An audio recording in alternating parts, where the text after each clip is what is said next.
Hi guys, panibagong video, panibagong recap na naman ang hatid ko para sa inyo. Para sa videong ito, hatid ko sa inyo ang isa na namang pangmalakasang novel adaptation comedy romance anime series na na-release nito lang January 2025. Ngunit bago yan, kung magugustuhan nyo ang recap nating ito, please subscribe and click the bell button upang updated ka sa ating mga susunod pa na pangmalakasang anime recaps. Huwag na nga natin itong patag-alin pa, simulan na natin. Paano kung ang taong labis mong kinaiinisan ay siya palang nakatakda upang maging asawa mo? Tatanggapin mo ba siya bilang asawa, o agad kang tatanggi ng walang pag-aalinlangan? Ito ang naging kwento ng dalawang matalik na magkaaway, na kalaunan ay naging mag-asawa ng biglaan. Nagsimula ang lahat kay Akane at Saito, na kasalukuyan na namang nag-aaway nang dahil sa iniwan ni Saitong gawain tulad ng hindi nito paglilinis ng blackboard bago ito umalis at sa nagawa nitong pagpuno ng random stuff sa class journal entry. Kahit sinusubukan pa ni Saitong magpaliwanag kay Akane,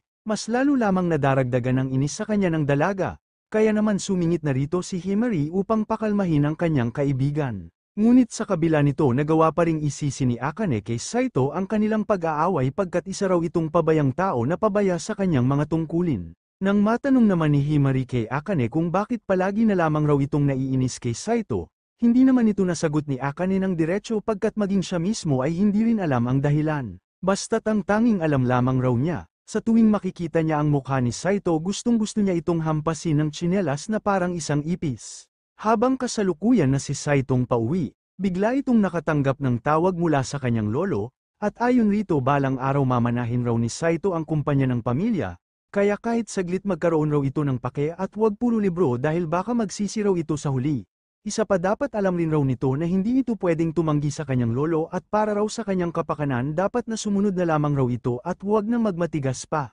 Dahil dito, wala nang nagawa pa ang ating bida kundi ang sumunod. At habang nasa daan, ibinahagi niya na si Tenryu Hojo na kanyang lolo ang nagligtas noon sa Hojo Group sa panahon ng krisis, at sa kabila ng public criticism, walang awa nitong sinibak ang mga walang hiyang executives at binago niya ang Hojo Group hanggang maging isa itong global high-tech company at kahit nasa mahigit 60 taong gulang na raw ito, maituturing pa rin itong mahusay na tao na pinamumunuan ang sarili nitong kumpanya. Pagdating ni Saito sa itinakdang lugar, ikinagulat nito at hindi nito inaasahan na makikita rin niya sa parehong lugar si Akane na ikinagulat rin ng dalaga, at para magkaintindihan ipinaliwanag nila sa isa't isa na pinapunta raw sila rito ng kani-kanilang grandparent para sa mahalagang pag-uusap. At dahil muli na namang nagkita ang dalawa, nag-umpisa na naman ang mga itong mag-away, hanggang sa natigil lamang nang dumating na ng magkasama ang kani-kanilang grandparents na hindi nila lubos inaasahan. Nang imbitahan naman sila ng kanilang lolo't lola sa isang salo-salo, dahil magkasama pa rin rito ang dalawa kahit nasa harap sila ng pagkain hindi pa rin naiwasan ng mga itong mag-away, na ikinatuwa naman ng kanilang lolo't lola pagkat nagagalak raw silang sobrang close na ng mga ito sa bawat isa. Isa pa naaalala rin raw nila kina Saito at Akane ang kanilang kabataan. Nang matanong naman ni Saito kung bakit raw sila ipinatawag rito, nasabi naman ng kanilang lolo't lola na para raw ang pagpupulong na ito kina Saito at Akane, pagkat nais raw nila ang mga itong maging mag-asawa. Labis naman itong ikinagulat ng dalawa at hindi nila lubos akalain na bigla na lamang silang magiging mag-asawa. Ayon kay Tenryu nung kabataan raw nila ni Chiyo pareho raw silang may pagtingin sa bawat isa ngunit kahit palagi raw silang nagkakasalubong hindi raw nila nagagawang makausap ang isa't isa at kahit kailan hindi na raw sila naging konektado pa sa bawat isa. Hanggang sa pinakasalan ni Tenryu ang kanyang fiancé noon at matagumpay niya yung napasaya hanggang sa araw na tuluyan na yung sumakabilang buhay, at ganun rin sa kaso ni Chiyo kung saan nagawa niya ring mapasaya ang kanyang asawa noon hanggang sa araw na tuluyan na rin silang pinaglayo ng kamatayan. Kaya sa puntong ito, si Tenryu na raw ang kasalukuyang nag-aalaga sa kanya at masaya nilang ninanamnam ng magkasama ang bawat sandali ng kanilang buhay. At dahil hindi sila nagkaroon noon ng pagkakataon na maging mag-asawa,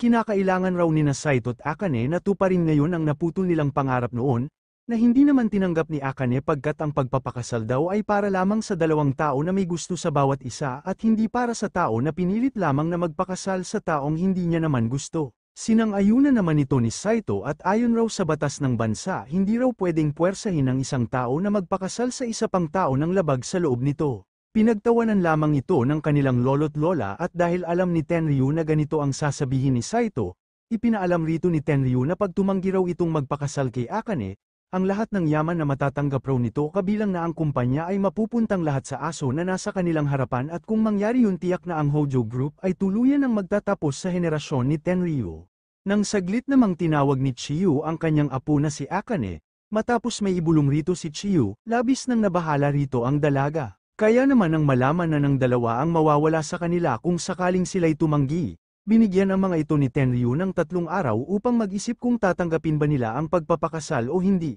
Matapos iyon, habang nagpapahinga na si Akane, naalala naman ito ang unang beses na nainis siya kay Saito nang makita niyang palagi na lang itong lamang sa kanya pagdating sa ranggo. Nang tumawag naman si Himari sa kanya, humingi rito si Akane ng payo at ayon sa kanya ano raw ang gagawin ni Himari kung nasa isang sitwasyon raw ito na kinakailangan itong magpakasal sa isang tao alang-alang sa pamilya. Sinagot naman ito ni Himari, at kung siya raw ang nasa sitwasyon na kagaya nun kaagad raw siyang tatanggi pagkat may napupusuan na raw siyang isang tao, at ang tao na yun ang nais niyang mapangasawa. Ngunit kung si Akane raw ang nasa sitwasyong yun, maaari niya raw yung tanggapin pagkat wala pa naman raw itong napupusuang isang tao, isa pa kung mag-aasawa raw ito mababawasan na ng kalahati ang buwanang mga babayaran nito. Hindi naman raw sapat na rason yun upang magpakasal wika ni Akane. Isa pa paano raw kung puwersahin ang dalawang hindi naman gusto ang isa't isa na magpalahi, na sinagot namang muli ni Himari na natural na raw yun pagkat kinakailangan raw ng mundo ng mga bagong henerasyon.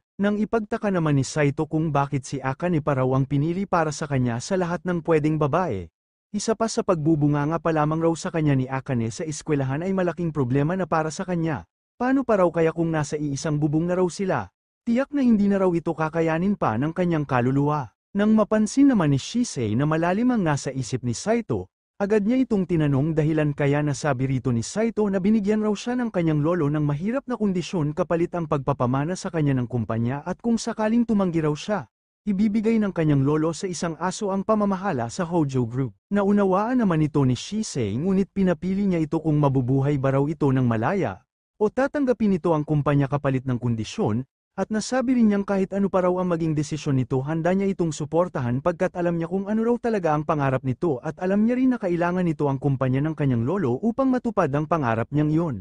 Nang lumipas ang 3 araw, nang muli na silang humarap kina Tenryu at Chiyu, pinapili na sila ni Tenryu sa kung ano na raw ang kanilang magiging pasya, kaya naman ang walang pag-aalinlangan sinagot na ito ng dalawa at sa hindi inaasahan parehas ang mga itong sumang-ayon na maging asawa ang isa't isa. Labis naman itong ikinatuwa ng kanilang lolo't lola at dahil sa piniling desisyon ni Saito at Akane kahit nais sana ni Saito na mag-asawa pagkatapos niyang makagraduate, hindi na ito nakaligtas pa pagkat opisyal na raw silang mag-asawa ngayon ni Akane, isa pa may nakahanda na rin raw na bagong bahay para sa kanila. Pagdating ng 4 sa bahay na inihanda ni Tenryu para kina Saito at Akane, hindi lubos makapaniwala ang dalawa sa agarang pangyayari at hindi rin nila lubos akalain na maging ang kani-kanilang mga gamit ay nasa loob na rin kaagad ng bahay. Matapos na silang iwan ng kanilang lolo't lola, pagpasok ng dalawa sa kanilang bahay agad nilak ni Saito ang pinto, na nagpa-overthink naman kaagad kay Akane pagkat iniisip nitong baka may gawin raw si Saito na hindi maganda sa kanya.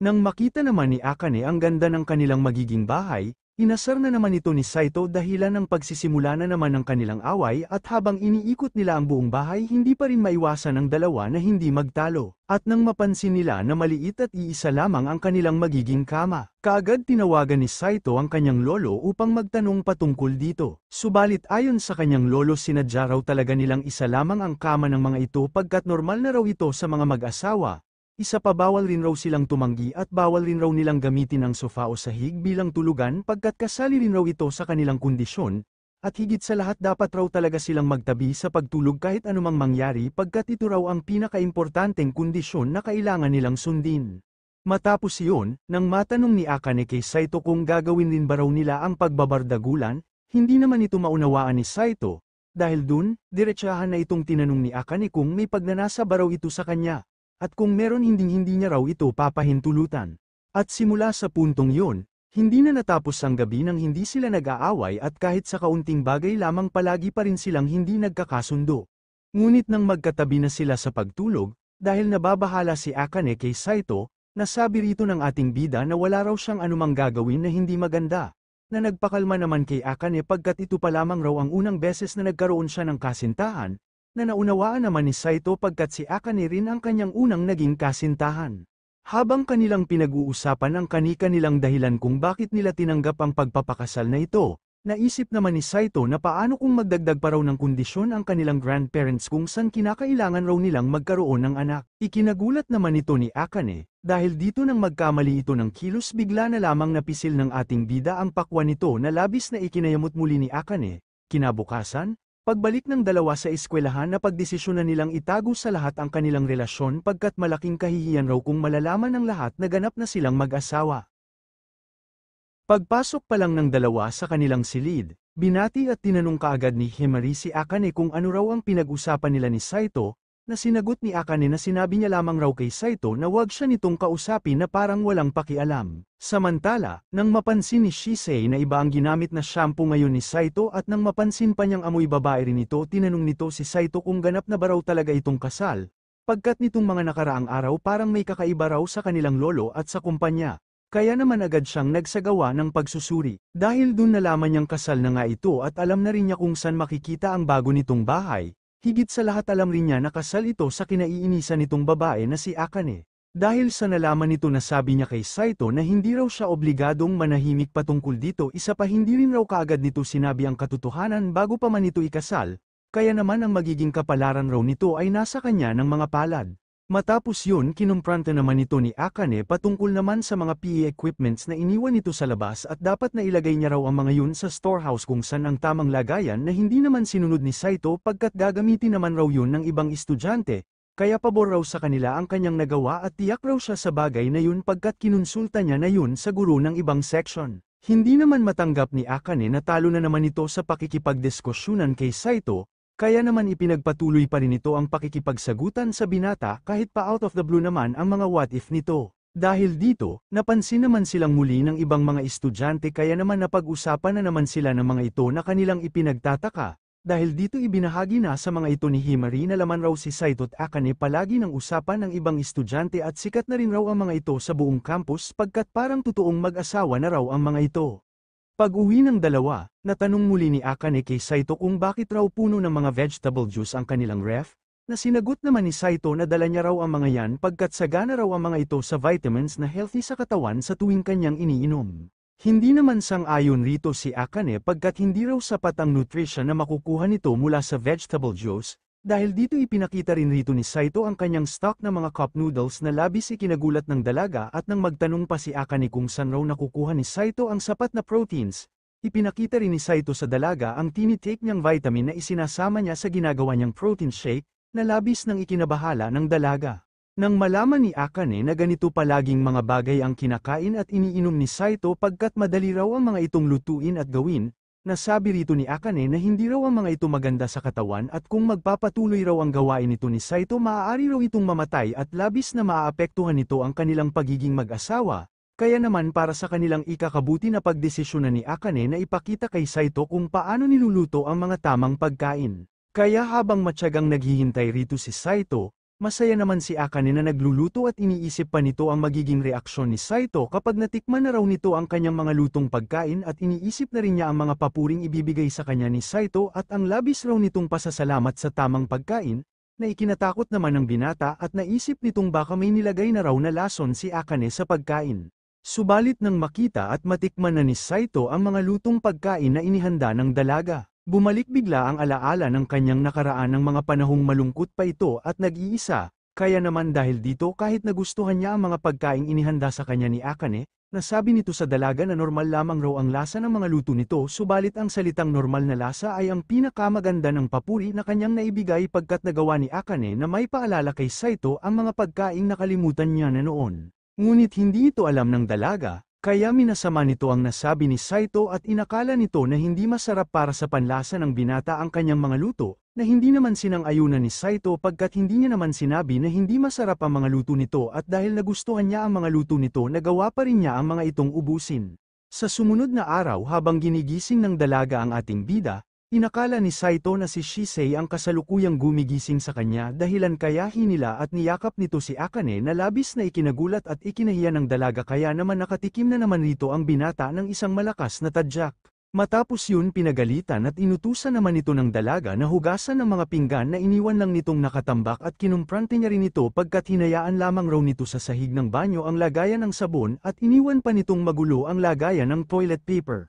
Nang malaman pa ng dalaga na isang beses lamang sa isang buwan kung magtapon si Saito ng mga basura, hindi siya rito lubos makapaniwala at hindi niya rin ito matanggap pagkat ayaw niya raw mamuhay sa bahay na pinaliligiran ng mga basura pagkat mas gusto niya raw ang maayos at magandang buhay. Kinagabihan muling nag-away ang dalawa dahil sa ingay ng nilalaro ni Saito at hindi rin gusto ni Akane ang mga kakaibang game na nilalaro nito pagkat isa raw itong bayulenting laro na maaaring makaimpluwensya sa isang tao upang gumawa ng totoong krimen, na hindi naman sinang-ayunan ni Saito at wag raw nitong ikonekta ang isang bagay dahil lamang sa libangan ng isang tao. Ngunit dahil palaban na dalaga si Akane hindi na naman ito nagpatalo sa pakikipagdiskusyonan kay Saito patungkol sa nilalaro ng binata dahilan kaya sa bandang huli labis na napagod rito ang ating bida. Nang balak na sanang maligo ni Saito, laking gulat naman ito nang makita nito sa banyo si Akane, at nang ipagtaka ni Saito na hindi siya napansin ng dalaga, inakala niyang nawala na ito ng malay habang nagbababad. Dahil dito, dahil sa pag-aalala sinubukan nitong gisingin si Akane ngunit wala itong nakuhang sagot. Kaya naman ang walang pag-aalinlangan pumasok na ito sa loob at laking ginhawa niya nang malaman na nakatulog lamang rito si Akane. Ngunit nang maalala nitong may mga tao noon na nalunod sa bathtub habang natutulog, sinubukan pa rin itong gisingin si Akane subalit hindi siya nito narinig. Imbes na panaginipan pa nitong natalo na nito si Saito. Nang makita ni Saito na muntik nang mahulog sa tubig ang ulo ng dalaga hindi na ito nag-alinlangan at agara na nitong inalis sa bathtub si Akane kahit wala itong saplot.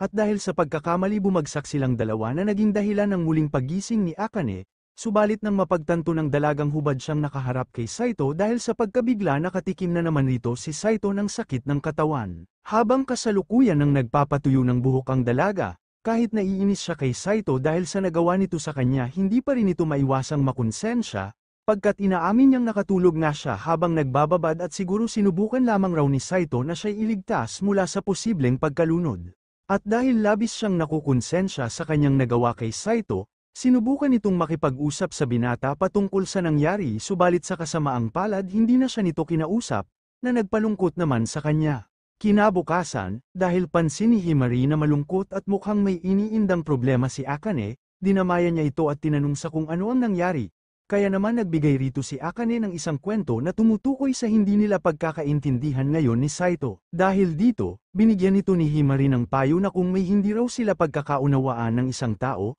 subukan lamang raw nitong kausapin ang taong yun pagkat ang tanging solusyon lamang sa hindi pagkakaintindihan ay ang pakikipag-usap at dapat rin raw na wag nitong kalimutan na magbigay ng respeto sa tao na nais nitong makasundo. Samantala sa panig naman ni Saito ibinahagi naman nito kay Shisei kung paano raw siya nagdurusa sa tuwing kasama niya si Akane. Iminungkahi naman ni Shisei na kung hindi raw ito masaya sa tabi ni Akane, makipag-divorce na lamang raw ito sa dalaga. Hindi naman ito sinasang-ayunan ni Saito pagkat kinakailangan pa raw niyang makuha mula sa kanyang lolo ang pamamahala sa Hojo Group. Dahil dito, pinayuhan na lamang ito ni Shisei na subukan na lamang raw nitong makipagkasundo kay Akane at subukan nitong makinig sa mga sinasabi sa kanya ng dalaga. Pagkat lahat ng tao ay may pagkakaiba-iba, kaya upang magkaintindihan kinakailangan raw ng mga itong pakinggan ang nasa isip at saloobin ng isa't isa at ang mas importante dapat alam raw ni Saito ang nadarama ni Akane at kung paano niya ito makokontrol. Isa pa kung pangarap talaga raw nitong maging CEO ng kumpanya dapat alam nito ang mga dapat nitong gawin sa pagitan nila ng kanyang asawa pagkat ito raw ang unang hakbang ng kanyang tungkulin. Pag-uwi ni Saito, bumungad kaagad sa harap nito si Akane na kanyang ikinagulat pagkat mukhang inis pa rin ito sa kanya subalit sa hindi inaasahan hindi ito nagalit sa kanya imbes humingi pa ito ng oras upang makipag-usap patungkol sa kung paano raw nila mapapanatili ang kanilang pagsasama bilang mag-asawa at kung paano rin raw sila magkakasundo. Dahil dito, sa pagsisimula ng kanilang usapan iminungkahi ni Saito na magkaroon raw sila ng mga patakaran upang maiwasan ang hindi nila pagkakaunawaan at para magkaroon na rin raw ang bawat isa sa kanila ng pagitan kung saan sila magiging komportable. At inuna na nga nila rito ang gawaing bahay, at dahil inirereklamo ni Akane na siya palagi ang gumagawa ng gawaing bahay simula nang sila'y magsama ni Saito, ipinangako na ni Saito rito na tutulong na raw siya sa oras-oras na paglalaba. Nang hingin naman ni Akane ang opinyon at kahilingan ni Saito, Nasabi rito ng binata na sana raw pagbigyan nito ni Akane ang aksidente niyang paghawak sa katawan nito sa tuwing sila'y nasa kanilang kama pagkat kahit anong gawin niya nahahawakan pa rin niya ito nang hindi sinasadya dahil sa liit ng kanilang kama. Kahit nahihiya, pinagbigyan naman ito ni Akane basta't aksidente at hindi raw nito sinasadya subalit kapag sinubukan raw nitong humawak sa kanya ng direkta hindi niya raw ito mapapatawad. Isa pa maglaro lamang raw ito ng horror games kapag wala siya sa paligid at dapat na naka-earphone rin raw ito pagkat nakaka-distract para sa kanya ang malakas na tunog. Matapos nilang mapag-usapan ang kanilang mga patakaran ibinahagi naman rito ni Saito na ayon raw sa librong kanyang nabasa makakatulong rin raw sa isang relasyon kung magsasabi ng salamat ang dalawang tao sa bawat isa kahit sa mga simpleng bagay lamang. Dahil dito, hiniling ni Akane kay Saito na sana raw purihin naman ito ng maayos ang mga pagkaing inihahanda niya para rito, na hindi naman maunawaan ni Saito pagkat wala naman siyang maling nasabi sa mga luto ni Akane. Isa pa ibinahagi na rin niya rito na ang salitang normal ay napakaganda ng papuri mula sa kanya na hindi pa rin maunawaan ni Akane pagkat hindi raw yun ang nais niyang marinig na sasabihin ni Saito sa kanyang mga luto. Sa mga sumunod na araw, pag-uwing muli ni Saito binilhan nito si Akane ng paborito nitong shortcake, na kanyang nalaman ang isulat ito ng dalaga isang taon na ang nakakaraan sa anthology. Hindi naman nakalain ni Akane na natandaan pa yun ni Saito pagkat maging siya raw mismo ay nalimutan ng may sinulat siyang ganun. Magkaganon pa man labis niya itong ipinagpasalamat sa binata, at bilang pasasalamat hinandugan nito si Saito ng masasarap na mga pagkain na labis na nitong nagustuhan at inamin na nito sa dalaga na masarap nga ito magluto, na sobrang na-appreciate ng dalaga. At dahil sa mga kabaitan na ipinapakita ni Akane kay Saito, nag-umpisa ng manibago rito ang ating bida pagkat sanay siyang palagi itong inis sa kanya ngunit ngayon pansin niyang may nagbago at ngayon lamang niya napansin ang magandang ngiti ni Akane. Sa sumunod na gabi, habang kasalukuyang nagbabasa rito si Saito ng libro, niyaya ito ni Akane na manood ng pelikulang patungkol sa mga nagtatakbuhang mga pusa na kanyang nirentahan sa halagang 100 yen, na ikinabahala naman ng binata pagkat magtitiis itong manood ng nakakabagot na pagtakbo ng mga pusa ng halos 3 oras. Magkaganon pa man, dahil hindi si Akane subalit paglipas ng ilang oras dahil sa pagkabagot tuluyan na itong nakatulog, samantalang ang dalaga ay halatang nag-e-enjoy at hindi alintana ang pagtulog ng binata. Matapos yun, dahil sinamahan ni Saito si Akane na manood ng paborito nitong pelikula, napagdesisyonan ng dalaga na manood rin ng paboritong pelikula ni Saito. Ngunit dahil walang interes ang binata sa mga pelikula, napagdesisyonan na lamang nila na maglaro ng games na siyang kinahihiligan ni Saito. Subalit paglipas ng halos ilang minuto kahit ngayon lamang nakapaglaro ng games ang dalaga nagawa na kaagad nitong manalo kontra kay Saito, na siya namang hindi nito inaasahan at hindi rin ito makapaniwala na nagkaroon nito ng oras na mag-enjoy kasama si Akane. Pakiramdam niya palagi na lamang raw siya nitong tinitingnan bilang mababang. Kinabukasan nang mapansin ni Himari na hindi masyadong nag-aato ngayon, kanya itong ipinagtaka na kaagad namang itinanggi ni Akane pagkat palagi naman raw silang nag-aaway ni Saito. Ngunit nang nito hindi na ito nabigyang paliwanag pa ni Akane kaya't umalis na lamang ito upang makaiwas sa pagtataka ni Himari. Matapos naman ang klase dumiretso bay ang relasyon na meron sila ni Akane. Pamili magkasama pagkatapos ng kanilang klase na inakala naman ng dalaga na isang date, mahirapan pa. Pagkatapos ng klase, dahil wala ng plano sa araw na ito si Himari niyaya nito si Akane na sabay nang umuwi subalit kung kaya't hindi na raw niya ito masasamahan pa. Nang tuluyan ng magkita sina Saito at Akane salbukan siyang hawakan, kaya naman dahil sa pagkagulat nagawa na naman itong mag-o. Dahil dito, ipinaliwanag rito ni Saito bawat isa na apektuhan nito ang kanilang kilos tulad ng aksidenteng nasunog ni Akane ang kanyang niluluto. At dahil rin sa pagmamadali ni Saito hindi nito namalayan na nauna nitong maisuot ang kanyang necktie kesa sa kanyang damit, na labis na ikinagulat ng dalaga. At dahil naman pinahintulutan ni Him ang bagay, isa pa hindi raw nito matatalo si Saito. Ikinainis naman ito ng dalaga at isinumpa nito na siya ng ilang siglo sisiguraduhin niyang kikilalanin rin siya ni Saito bilang superior nito. Subalit, dahil sa labis na pag-aaral, hindi na ito kinaya pa ng kanyang katawan at kalaunan nagkaroon na ito ng lagnat, dahil dito dinala ito ni Saito sa kanilang silid at dito nga nito nakumpirma na mayroon na itong mataas na ito ng perfect score sa bawat pagsusulit, kaya naman dahil dun kinaiinisan niya rin ito pagkat kahit anong gawin niyang pag-aaral hindi niya ito magawang matalo. Magkaganon pa man kahit kinaiinisan niya ito dalaga at buong lakas niya itong itinakbo sa malapit na hospital. Sa mga sumunod na araw, tuluyan na ngang gumaling mula sa lagnat ang dalaga dahilan kaya balik ng muli ang dalawa sa dati, subalit sa mga puntong ito mas tumibay ang kanilang nagiging relasyon. Pagdating ni Saito sa eskwelahan, binati naman ito ni Himari pagkat nakakuha na naman ito ng perfect dalaga na wag na raw itong lumapit pa masyado sa ibang babae pagkat mayroon na raw itong asawa, isa pa hindi niya raw ito papahintulutan, na ikinagulat naman ni Saito at dito nito napagtanto na habang tumatagal, mas lalo siyang nagagandahan sa kanyang asawa na si Akane. Sa mga sumunod na araw habang naglalakad sa hallway ang dalawa, inis na hinabol ni Akane si Saito pagkat nais nitong ibigay sa binata ang baon nito na nakalimutan nitong dalhin, at ipinaalala rin nito kay Saito na inalay niya lahat ng kanyang makakaya upang magawa ang baon nito, kaya mas maganda kung uubusin raw nito lahat ng laman ng vento. Ngunit matapos ang klase hiningi ni Shisei kay Saito ang baon nito pagkat nakakaramdam raw siya ngayon ng gutom at wika nito sa binata na obligasyon raw nito ni Saito bilang kuya na hatian ng pagkain ang bunso nitong kapatid. Hindi naman ito sinang-ayunan ni Saito pagkat batid niyang marami nang nakain si Shisei o ang ating bida. Nang mapansin naman ni Himari na pareho ang baon ni Saito at Akane, napunta rito ang pansin ng lahat at naisip nilang mukhang magkasintahan ng tunay sina Saito at Akane at naisip pa nilang para na raw ang mga itong tunay na mag-asawa. Nakaagad namang ikinaila ni Akane subalit sa isip ng dalawa, hindi nila naitangging tunay na nga silang mag-asawa. Matapos yun, inabangan naman ni Himari at nagkataon lang talaga raw na pareho ang baon nila ni Aki bago ito nagpaalam at tuluyang umalis. Kinagabihan habang natutulog, bigla ritong nakarinig si Akane ng isang kaluskos, at pagtingin nga nito sa tapat ng pinto ng kanilang silid, nakita nito rito ang isang imahe ng isang babae na nakatingin sa kanya. Dahil sa takot na pasigaw ito bigla na ikinagulat naman ni Sanay na nangyayari, hindi ito makaalis dahil ayaw ng dalaga na iwan siya nitong mag-isa. Sa mga sumunod na gabi, dahil pa rin sa takot ni Akane sa mga multo pumunta itong muli kay Saito, pagkat habang nag-aaral raw siya sa kanyang silid hindi niya maiwasang makarinig ng mga footsteps sa kanilang sala dahilan kaya ninais nitong pumunta sa silid ni Saito upang may makasama at para na rin maipagpatuloy niya ang kanyang sinasagawang pag-aaral. Matapos yun, nang balak ng maligo ng dalaga, ipinakiusap nito kay Saito na samahan siya nito sa banyo dahil pa rin sa nadarama niyang takot, at dahil sa paawa effect ni Akane, hindi na ito natanggihan pa ng ating bida. Subalit habang ito'y naliligo, hindi naman maiwasan ni Saito na tumingin kay Akane, samantalang todo naman ang dalaga sa pagche-check kay Saito kung nagbabantay pa ba raw ito at dahil hindi ito sinasagot ni Saito, inis itong lumabas ng paliguan na walang saplot na ikinagulat ng lubos ng binata.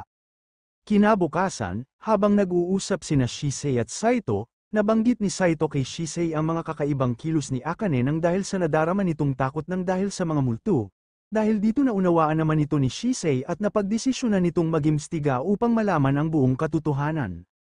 Kaya naman sinabi na nito kay Akane na alam na niyang asawa na ito ni Saito at nasabi niya ito dahil nakikita niya ang bawat nangyayari at alam na rin niya na magkasama ang mga ito sa iisang bubong. Dahil dito upang walang ibang makaalam dinala si Shisei ng dalawa sa isang bakanting silid. At magmula rito ipinaliwanag ni Saito kay Akane na hindi niya sinabi kay Shisei ang patungkol sa kanilang sekreto kundi natuklasan niya lamang ito sa sarili niyang pamamarili niyang pag-iimbestiga, at nasabi rin niyang walang sino man ang makakaisa sa kanyang mga mata pagkat batid niya kung nagsisinungaling at kung may sekretong itinatago ang isang tao. Humingi naman si Akane ng paumanhin kay Shisei sa pagtatago nila ni Saito ng sekreto rito, na agad namang tinanggap ni Shisei. Matapos yun, dahil nalaman ni Shisei mula kay Saito na ginagambala ang bahay ng mga ito ng multo, nasabi rito ni Shisei na pusaw ito sa paglubog ng bahay tungo sa kabilang buhay, na labis namang pinaniwalaan ni Akane subalit wika ni Shisei na wag raw ang mga itong mag-alala pagkat siya na ang bahala upang mawala na ng tuluyan ang mga masasamang espiritu rito sa kanilang tahanan. Pagpasok ng tatlo sa loob ng bahay, napagdesisyonan ni Shisei na unahin na suriin ang study room ni Saito ngunit hindi multo ang nais niyang makita rito kundi ang mga itinatago ni Saitong mga aklat na naglalaman ng malalaswang larawan. Nalabis namang ikinainis ni Akane dahilan kaya pinagbawalan nito si Saito na magdala ng mga ganoong uri ng aklat, at kung may makita man raw siya, kaagad niya iyong kukumpiskahin mula kay Saito, na ikinila naman ng ating bida at nasabi nitong tanging novel lamang ang kanyang binabasa at hindi rin maiiwasan sa isang novel na magkaroon ng malaswang eksena. Pagpasok ng tatlo sa loob, imbes na multo ang matagpuan ni Shisei pang ibaba ni Saito ang napagdiskitahan nito na kaagad namang pinigilan ng ating bida. Matapos yun dumiretso naman ang tatlo sa silid ni Saito at Akane kung saan dito umano unang nakita ni Akane ang kakaibang imahe ng isang bata nung isang gabi. Nag-isip naman ng malalim si Shisei sa mga posibleng kasagutan, At makaraan ng ilang saglit tuluyan na itong nagkaroon ng sagot at nalaman na rin ito kung sino ang tinutukoy na multo na nakita ni Akane, at ang multo na iyon ay walang iba kundi si Shisei mismo, na ipinagtaka at ikinagulat naman ng dalawa. At dito ibinahagi ni Shisei na siya nga ang multo na nakita noon ni Akane pagkat nung gabing mangyari yun pa sekreto siyang dumalaw sa bahay ng mga ito gamit ang susi na bigay ng lolo nila ni Saito, at ang rason rin kung ba't pa sekreto siyang dumalaw ay dahil ayaw raw niyang humadlang sa lambingan ng mga ito. Dahil nalaman na nila ang katotohanan sa problemang inaalala ni Akane, humingi si Shisei sa dalawa ng pabuya sa pamamagitan ng mga lutong pagkain ni Akane pagkat inaamin niya sa mga ito na nung oras raw na natikman niya ang lutong gawa ni Akane labis niya itong nagustuhan at masasabi rin raw niyang walang sino man ang makakatalo kay Akane pagdating sa pagluluto.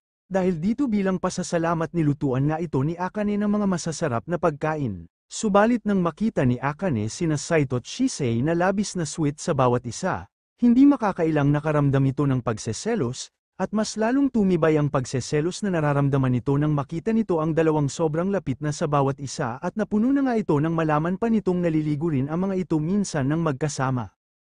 Matapos yun, habang nagpapahinga kinausap ni Akane si Saito pagkat marami raw siya ritong reklamo at una na nga rito ang hindi raw pagsasabi ni Saito kay Akane ng patungkol sa nabili nitong laro na matagal nang nais ng dalaga.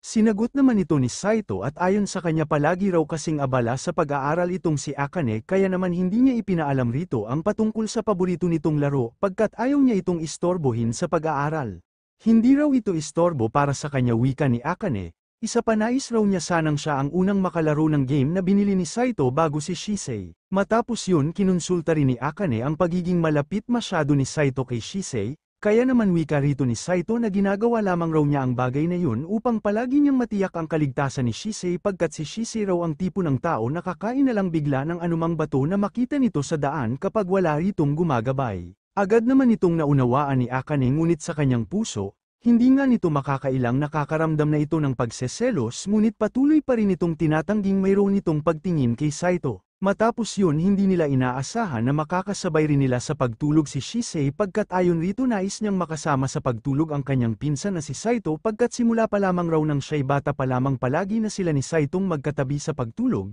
Ngunit kung nais raw talaga ni Akane na sila lamang dalawa rito ni Saito handa naman siyang magpaubaya at handa rin siyang matulog na lang sa sahig upang malaya raw ang mga itong makapagbalagbagan. Hindi naman ito sinang-ayunan ni Akane at wika nitong kahit kailan hindi raw sila nagbalagbagan ni Saito at wala rin raw silang balak na gawin ang bagay na yon. Matapos yun ang kasalukuyan ng natutulog si Saito, nahalata naman ni Shisei ang pagseselos ni Akane at kahit ikinakaila ito ni Akane hindi ito pinaniwalaan ni Shisei pagkat walang sino man ang makakapagsinungaling sa kanyang mga mata. Magkaganon pa man ikinagagalak pa rin ni Shisei na may pagtingin si Akane para kay Saito pagkat inaamin niyang labis raw siyang nag-aalala kay Saito sa rason na hindi siya sigurado kung makakapamuhay ba ito ng matiwasay sa bahay na ito. Ngunit ngayon na wala na raw ang pag-aalala niyang iyon. Isa pa nasabi rin ito kay Akane na maging tapat raw ito sa nararamdaman nito at dapat na ipakita't iparamdam raw nito kay Saito kung ano ba talaga ang nasa puso nito pagkat kung patuloy nitong itatago kay Saito ang nararamdaman nito kailanman hindi raw ito malalaman ni Saito. Sa nakaraan, pinakita naman na simula bata pa lamang, ninais na talaga ni Himari na makipagkaibigan kay Akane, at kahit hindi si Akane komportable rito hindi pa rin ito sumuko. Dahilan kaya ito ang naging simula ng kanilang pagkakaibigan. Sa kasalukuyan, sa harap ni Akane inamin rito ni Himari na may gusto ito kay Saito, na ikinagulat naman ni Akane kasunod ng isang tanong kung ano raw ang nagustuhan nito kay Saito. Sinagot naman ito ni Himari at ayon rito gusto niya raw lahat ng katangian na meron si Saito kabilang na ang pagiging cool nito tulad halimbawa kung paano nito tinulungan ng isa nilang kaklase na nahimatay sa naganap na sports festival at inaamin niyang simula noon sa paningin niya para na talagang isang matikas na prinsipe ang datingan ni Saito. At nasabi niya rin na kumpara sa ibang mga lalaki, si Saito ay masasabi talaga nilang maaasahan, na hindi naman naitanggi ni Akane pagkat personal niya rin yung nakita at naranasan. Inamin rin Himari na hindi siya confident sa kanyang sarili kaya naman palagi nitong tinitingala si Saito dahil sa palagi nitong pagiging confident at dahil na rin sa pagiging mabait nito tulad na lang ng ibinibigay nitong pag-aalala sa tuwing malungkot si Himari. At dahil pansin ni Himari na close sina Saito at Akane, humingi ito ng pabor kay Akane upang sa gayon mas lalo itong mapalapit kay Saito at para na rin raw magkaroon na rin si Saito ng feelings para kay Himari. Kahit masakit, tinanggap naman ito ni Akane kaya naman dahil dito, Hiningi rito ni Himari ang mga bagay na gusto ni Saito pagkat nais niya raw malaman ang lahat-lahat patungkol kay Saito. Dahil dun, upang makakuha ng impormasyon na gawa ni Akane na matyagan ang bawat kilos ni Saito na umabot pa hanggang sa hapagkainan dahilan kaya ipinagtaka ito ng binata, magkaganon pa man kahit na ganun pinagpatuloy pa rin ito ng dalaga. Matapos yun, tinanong na ni Akane si Saito ng mga bagay na gusto nito tulad na lang kung ano ang tipo nitong babae at kung ano ang paborito nitong pagkain. Sinagot naman ito ni Saito at ayon rito wala raw itong specific preference pagdating sa babae at sa pagkain naman nasabi nitong gusto niya ng steaks or sushi, gayon na rin ang chirashi seafood na maraming salted salmon raw. Kinabukasan, imbes na mga pagkain na gusto ni Saito ang sabihin ni Akane kay Himari, nasabi nito na gusto raw ni Saito ng raw meat at raw garlic, na agad namang pinaniwalaan ni Himari. Kaya naman ipinagtaka ito ni Akane pagkat kahit nalaman ni Himari na ganitong mga pagkain ang ibinahagi niyang gusto ni Saito hindi pa rin ito na turn off sa binata imbes naging masaya pa ito sa kanyang nalaman. Pinatotohanan naman ni Himari na masaya siya sa kanyang nalaman pagkat ang importante nakita na raw niya ang ibang katangian na meron si Saito na hindi pa niya nakikita noon dahilan kaya pakiramdam niya dahil sa impormasyong ito mas lalo siyang napalapit kay Saito kaya ito ang dahilan kung bakit siya masaya ngayon. Ibinahagi rin ni Akane na libangan rin ni Saito ang pagbabasa at paglalaro ng video games na may temang horror at mahilig rin raw itong magbasa bago matulog. Ipinagtaka naman ni Himari kung paano raw yun nalaman ni Akane, na ikinagulat naman ng dalaga kaya naman nagpalusot na lamang rito si Akane na narinig niya raw ang mga patungkol dun mula kay Shisei. Matapos yun, kinagabihan matapos ibahagi ni Akane kay Saito na isda ang magiging pangunahing putahe ng kakainin nila ngayon. Nanlumbay rito ang binata pagkat inaasahan sana raw nito na steaks ang lulutuin ni Akane pagkat ito ang mga pagkain na sabi niya ritong kanyang paborito, dahil sa kagustuhan ng binata malugod itong pinagbigyan ni Akane. Kaya naman magkasama nga silang namili ng mga kakailanganing sangkap ng dalaga at habang pauwi dito ibinahagi ni Akane na naalala niya bigla nang siya'y bata pa lamang kung saan tulad ni Saito, inaabangan niya rin parati noon ang mga inihahandang mga pagkain ng kanyang ina. Matapos maluto ni Akane ang pagkaing nais ni Saito, nang matikman na ito ng binata,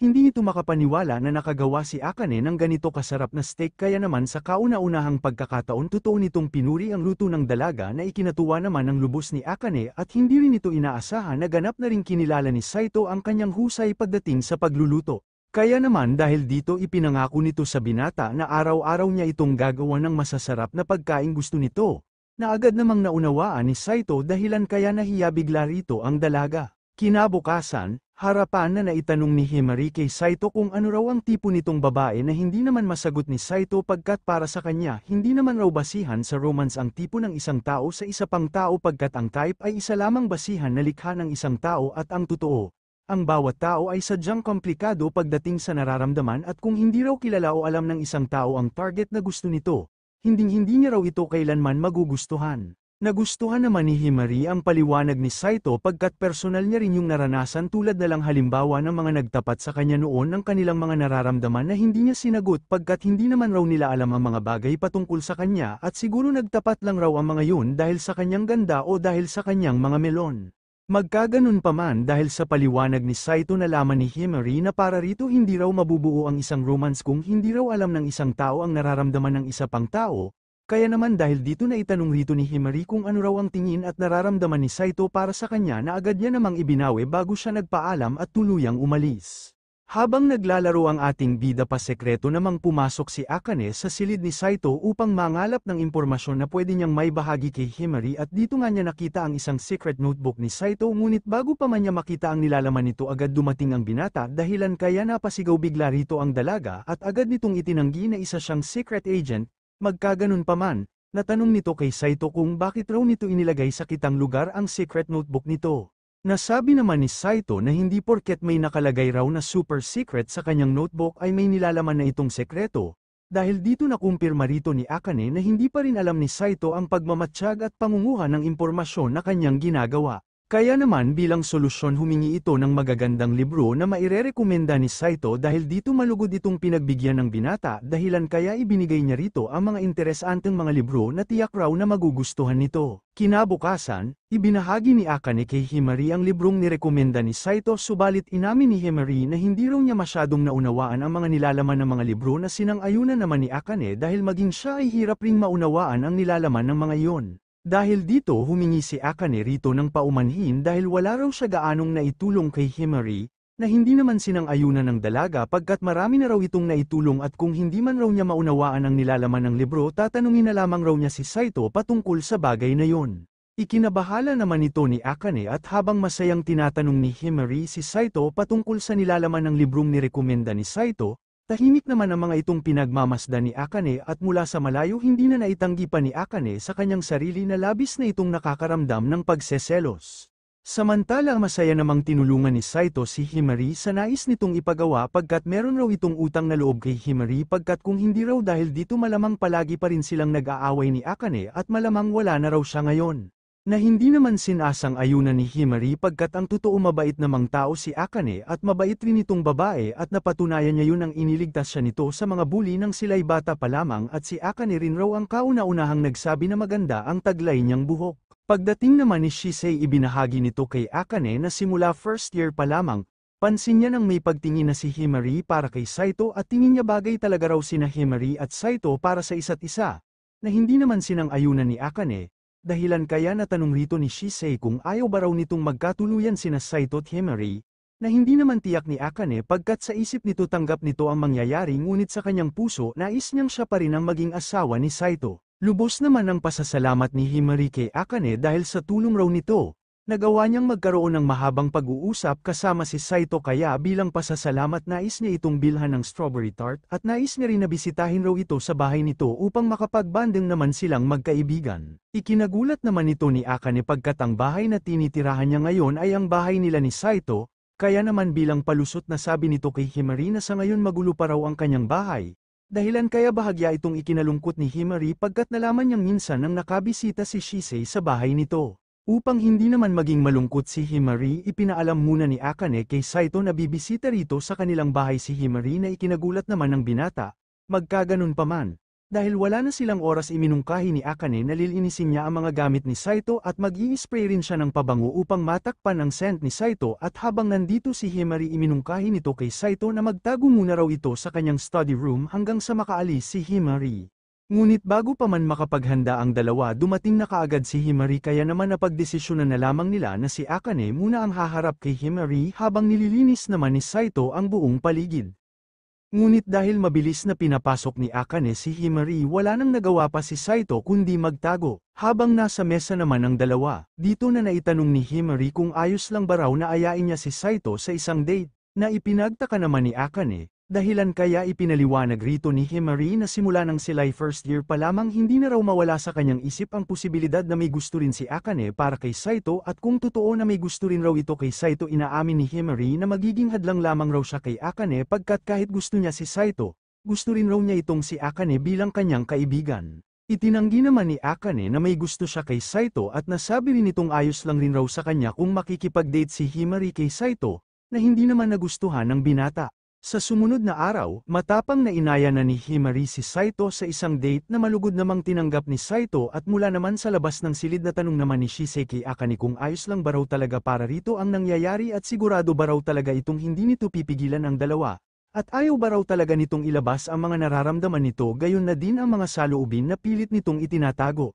Kinagabihan, habang nasa hapagkainan ibinahagi na ni Saito kay Akane ang pag-aaya ni Himari ng isang date na hindi naman ikinatuwa ng dalaga at tanong nito kung bakit ipinapaalam pa raw ito ni Saito sa kanya na sinagot naman ng binata na asawa pa rin raw niya ito kaya naman nais niyang malaman kung papayag ito na lumabas siya kasama si Himari. Ipinaalam naman ni Akane na ang pagsasama raw nilang ito ay sa pilitan lamang at kailanman hindi niya rin raw ito ninais. Isa pa nagsasama lamang raw sila para makamit ang kani-kanilang hangad kaya naman wala raw siyang pake kung makipag-date man si Saito sa ibang babae. Malungkot naman itong naunawaan ng binata, dahilan kaya naiinis si Akane sa kanyang sarili pagkat wala man lamang siyang lakas ng loob upang ipaglaban ang nararamdaman niya kay Saito. Kinabukasan, nang handa nang umalis si Saito upang makipagkita kay Himari, kahit naiinis ipinaalam pa rin ni Akane kay Saito na magsaya raw ito kasama si Himari. Ngunit nang papaalis na sana ang binata, bumuhos na nga bigla ang luha sa mga mata ng dalaga at hindi nito napigilan na yakapin na si Saito. At mula rito, buong tapang na nitong pinigilan ang pag-alis ni Saito na labis na ikinagulat ng ating bida,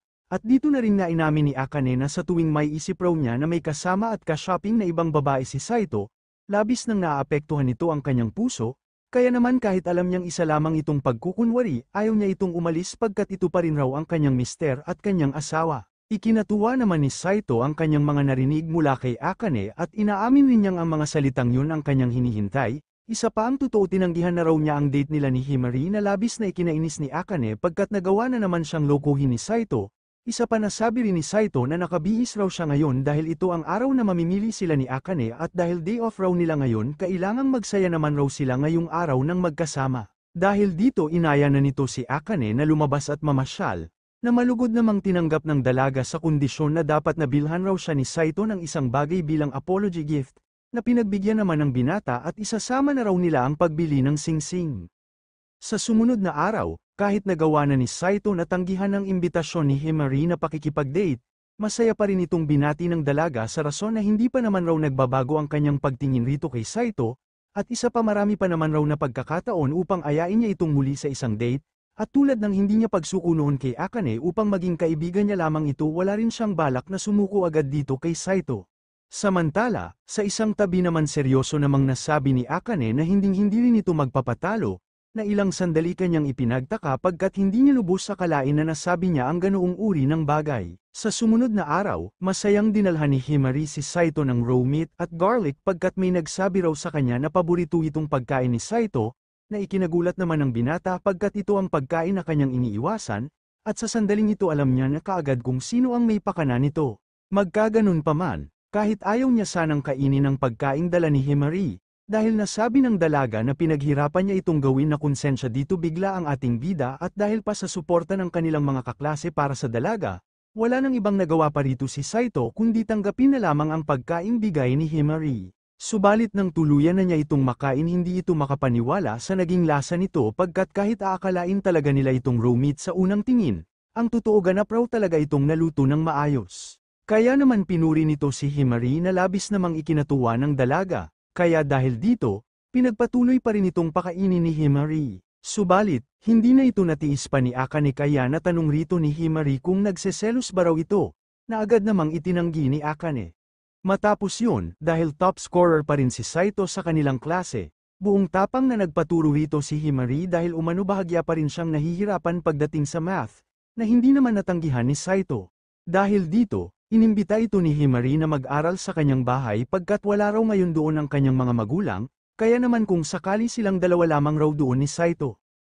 Hindi naman sang-ayon rito si Saito pagkat unang-una tinanggihan na raw niya ang imbitasyon nito ni Himari na isang date, na hindi pa rin naman alintana ng dalaga pagkat nasabi na nito noon na hindi raw siya basta-bastang sesuko. Kasunod ng tanong kung natatakot ba raw itong si Saito na baka may mangyari sa kanilang dalawa habang nag-aaral. Samantala dahil naman sa pagseselos, agad na pumagit na si Akane sa harap ng dalawa pagkat hindi na nito matiis ang nangyayari, at bilang palusot sa nadarama niyang selos na sabi nito kay Himari na hindi raw makakabuti sa mga ito kung dalawa lamang silang mag-aaral pagkat napakadelikado raw ni Saito. Isa pa wag raw itong magpauto kay Saito at wag rin itong ibaba ang kanyang depensa pagkat pwede raw itong magsisi sa bandang huli. Dahil sa mga nasabi ni Akane, inimbita na rin ito ni Himari na sumama. Pagkat pabor naman raw ito sa kanya sa rason na maaari raw niyang makuha ang third rank kung sakaling tuturuan siya ng top scorer na si Saito at ang pumapangalawa na si Akane. Matapos yun kasama na rin si Shisei na pagdesisyonan na lamang nila na mag-aral sa bahay ni na Akane at mula rito agad na rin nilang sinimulan ang pag-aaral. Subalit sa kasamaang palad, maraming bagay ang hindi alam at hindi naiintindihan ni Himari dahilan kaya natanong rito ni Saito na kailan pa raw nagsimula na mahirapan ito sa math. Na sinagot naman ni Himari na tingin niya nagsimula raw yun nang siya'y nasa first year of grade school pa lamang. Ayon naman kay Akane, nagsimula raw na bumaba ang score ni Himari pagdating sa math sa araw ng unang spring nang sila'y nasa high school, na agad namang napagtanto ng dalaga dahilan kaya hindi ito makapaniwala sa pagiging observant ni Akane at sa pagiging mabuting kaibigan nito. Dahil dito, napagdesisyonan ni Saito na turuan si Himari ng math simula sa mga math na hindi nito nagawang maintindihan nitong mga nakaraang taon. Kaya naman sa loob ng ilang oras ginawa nga ni Himari ang lahat-lahat para lamang sa pag-aaral, at dahil sa determinasyon na ipinakita nito ilang saglit sa wakas nagawa na nga nitong masagutan ng tama ang mga math problems na hindi niya masagutan noon. Dahil dito lubos niya itong ipinagpasalamat kay Saito at labis rin itong pinuri ang katalinuhan na meron ito. Nang mahalata naman ni Saito na sobrang lapit na ni Himari sa kanya, Hindi ito nagustuhan ni Akane, kaya bilang solusyon naglambing si Shisei kay Saito at pag-aamin rin nito na bored na rin siya kaya kailangan naman nilang maglibang. Dahil dito, naisip nilang maglaro ng cards na pinagbigyan naman ni Saito gayon na din si Akane na seryosong matalo ang ating bida. Subalit ilang saglit, dahil sa husay ni Saito hindi ito nagawang talunin ng tatlo maging si Akane. Nang saglit namang lumabas si Saito upang bumili ng mga pagkain, sumunod rito si Akane at habang nasa daan na sabi ni Akane na pambihira talaga raw ang talas ng memorya na meron itong si Saito na nagagamit nito hindi lang sa pag-aaral. Nang matanong naman ni Saito kung nakakasuklam ba raw ang talas ng kanyang memorya, ipinagtaka naman ito ni Akane, dahilan kaya nasabi rito ni Saito na para sa kanya nakakasuklam raw ang talas ng memorya niyang ito pagkat bawat isa sa kanilang hojos ay may kanya-kanyang natatanging kakayahan tulad ni Shisei na kayang gawin ng mabilis ang isang extensive mental arithmetic at tulad niya na meron namang sobrang talas na pag-iisip. At dahil madali niyang nakakabisado ang personal na detalye ng isang tao, madalas siya noong layuan ng mga nasa kanyang paligid at may pagkakataon rin noon na tinatrata na rin siya bilang isang stalker. Hindi naman sang-ayon rito si Akane. Isa pa ang totoo na iinggit raw siya rito kay Saito pagkat dahil sa talas ng memorya na meron ito hindi na nito kinakailangan pang mag-aral ng husto, isa pa kung makakabisado raw nito ang mga gusto at ayaw ng partner nito magiging maalahanin raw ito pagdating sa ibang tao. Pagbalik ng dalawa sa bahay, ikinagulat ni Akane ng madatnan sina Himari at Shisei na naglalaro ng game na madalas na nilalaro ni Saito.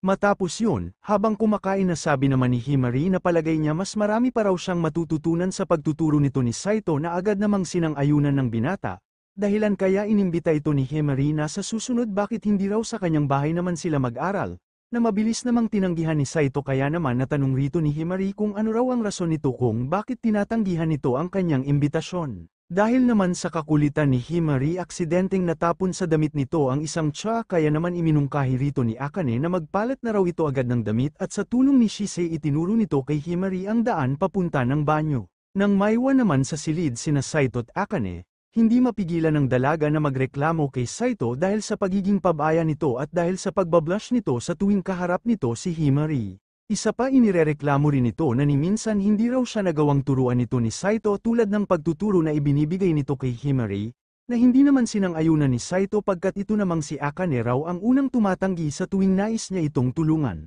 Nang bigla namang mawala ng ilaw sa bahay, dahil sa takot hindi napigilan ng dalaga na yumakap kay Saito na hindi naman inaasahan ng ating bida, magkaganon pa man nagpaalam muna ito kay Akane upang magawa niyang pumunta sa kinalalagyan ng breaker ng kanilang bahay. Subalit, hindi ito nagawang pahintulutan ng dalaga dahil ayaw raw niyang iwan siya ni Saito sa ganitong klaseng lugar. At dito rin nasabi ni Akane na siguro mas gusto raw nito ni Saito ang mga honest na babae, na hindi naman sinang-ayunan ni Saito at nasabi rin ito kay Akane na maging totoo lamang raw ito sa kanyang sarili, at dahil alam ni Saito na hindi komportable si Akane sa tuwing siya ang topic nagbigay na lamang si Saito ng kwento patungkol kay Girl A na may katangian na pagiging matigas ang ulo, hardworking at may pagkamahiyain. Ayon sa kwento ni Saito si Girl A ay minsan na rin hindi naging totoo sa sarili subalit kahit kailan hindi naman raw ito nagsalita ng masama sa ibang tao at ang totoo humihiling pa nga ito ng kaligayahan para sa ibang tao hindi tulad ng iba. Nasabi rin ni Saito na kahit mahirap pakisamahan si Girl A nagawa na rin niya itong maintindihan ngayon at nagawa na rin niyang maunawaan ang nilalaman ng isipan nito,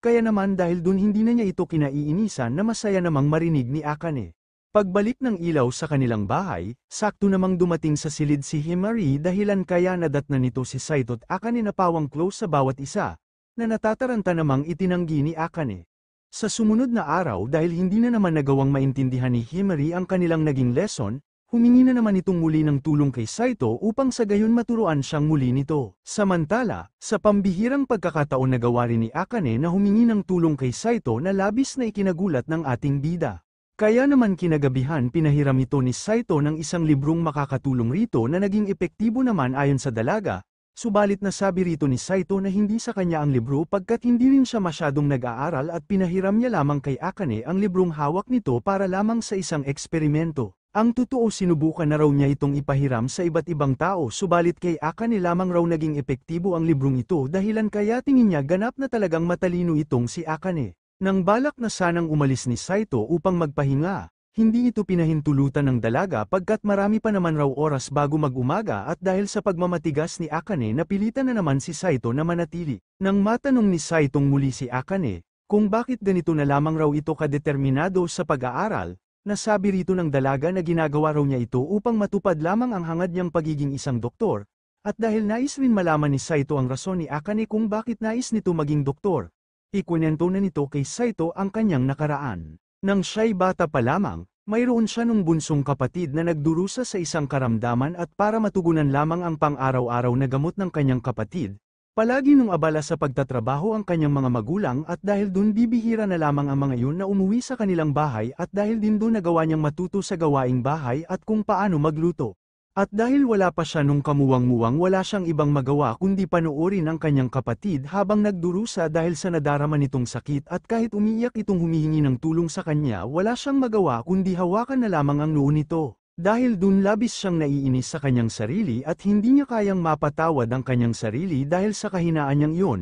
Kaya naman kahit na hindi niya noon nagawang mailigtas ang kanyang bunsong kapatid ninais pa rin niyang maging doktor pagkat alam niyang may mga taong tiyak na nagdurusa rin dahil sa iba't ibang karamdaman. Dahil dito handa niyang gawin ang dapat gawin upang sa gayon wala nang mamatay pa. Matapos ang pag-uusap nilang yon, dahil sa pagkamis ni Akane sa kanyang bunsong kapatid na sabi nito kay Saito na bahagya raw siyang naiinggit dito pagkat meron itong itinuturing na babaeng bunsong kapatid na tulad ni Shisei. Dahil sa pag-aalala ni Saito para kay Akane, humingi ito ng tulong at advice kay Shisei upang kahit papaano mabawasan naman niya ang lungkot na nadarama ni Akane. Dahil dito pinayuhan ito ni Shisei na kung gusto raw nitong mapasaya si Akane dapat dalhin niya raw ito sa mga stores at shop na mayroong matatamis na pagkain. Agad naman itong sinunod ni Saito, kaya habang nagluluto inimbita nito si Akane na mamasyal ng silang dalawa lamang, na ikinagulat naman ang dalaga dahilan kaya aksidente nitong nasunog ang niluluto nitong pagkain. Matapos yun, pumunta naman si Akane sa kanyang lola upang humingi ng payo sa kung ano ang dapat niyang gawin pagkat nagawa raw siyang ayain ni Saito sa isang date.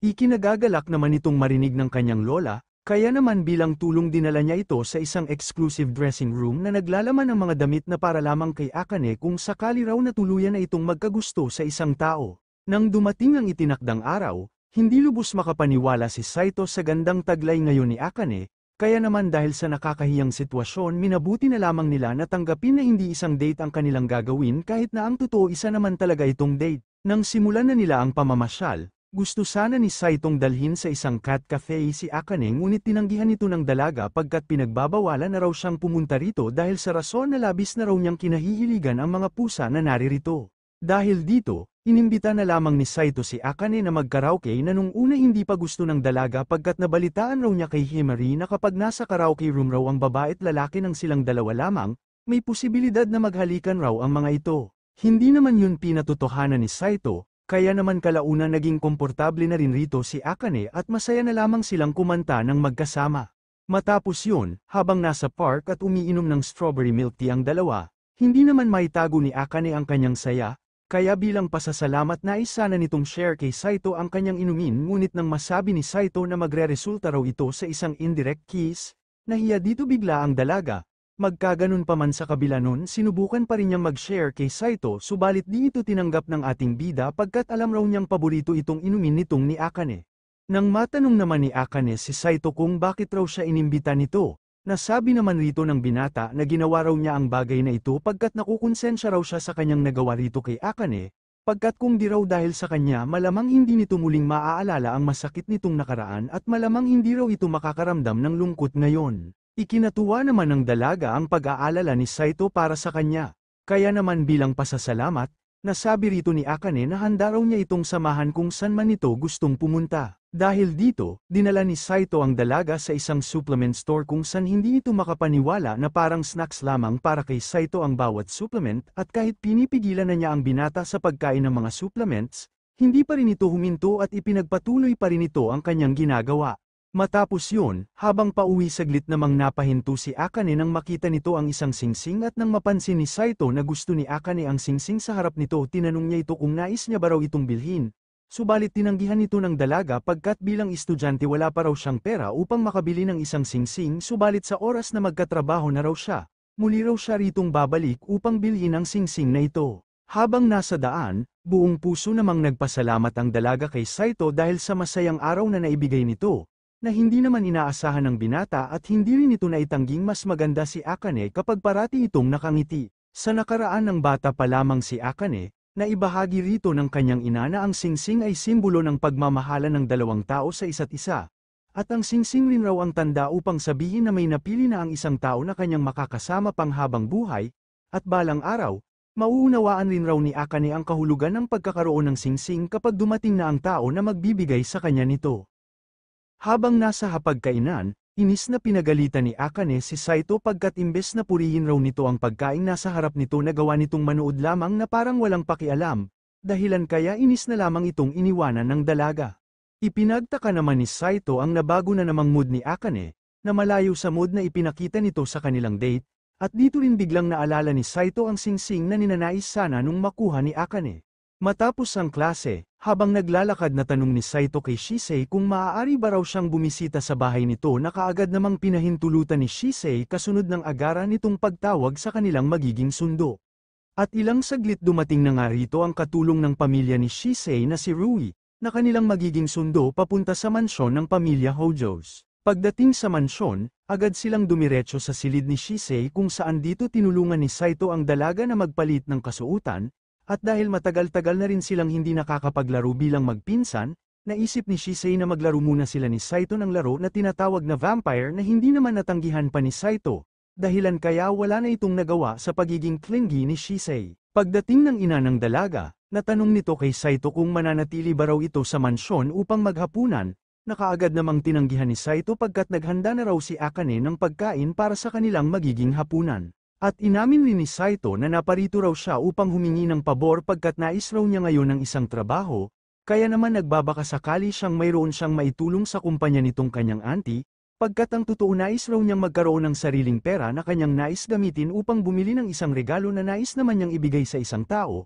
Isa pa ayaw niya ring humingi ng pera sa kanyang lolo pagkat ayaw niyang magkaroon muli dito ng utang na loob. Inamin naman ni Shisei na bahagya raw siyang nalulungkot sa kanyang narinig pagkat buong akala niya naparito itong si Saito upang makipaglaro, ngunit bumisita lamang pala raw ito para lang humingi ng pabor para maibili ng regalo ang isang babae. Hindi naman ito sinang-ayunan ni Saito pagkat mas priority raw niya ngayon ang pakikipaglaro rito kay Shisei. Hindi naman sang-ayon ang mama ni Shisei sa pagkakaroon ni Saito ng part-time job pagkat hindi raw ito akma sa kanya bilang tagapagmana ng Hojo Group. Isa pa hindi rin siya sang-ayon sa pag-aasawa nito ng babaeng commoner tulad ni Akane. Magkaganon pa man, tinupad pa rin ito ang trabahong nais ni Saito pagkat saktong nangangailangan ng isang translator ang kanilang kumpanya. Dahil dito, natanong rito ng mama ni Shisei kung kakayanin ba raw ni Saito na mag-aral ng bagong lengguwahe sa loob lamang ng 3 araw, na hindi naman alintana ni Saito pagkat isang gabi lamang raw ang kanyang kailangan upang matutunan ang lengguwahe na kailangan ng kumpanya. Kaya naman pagbalik nito sa bahay kaagad na nitong sinimulan ang pagsasaulo ng mga letrang nasasad sa mga aklat,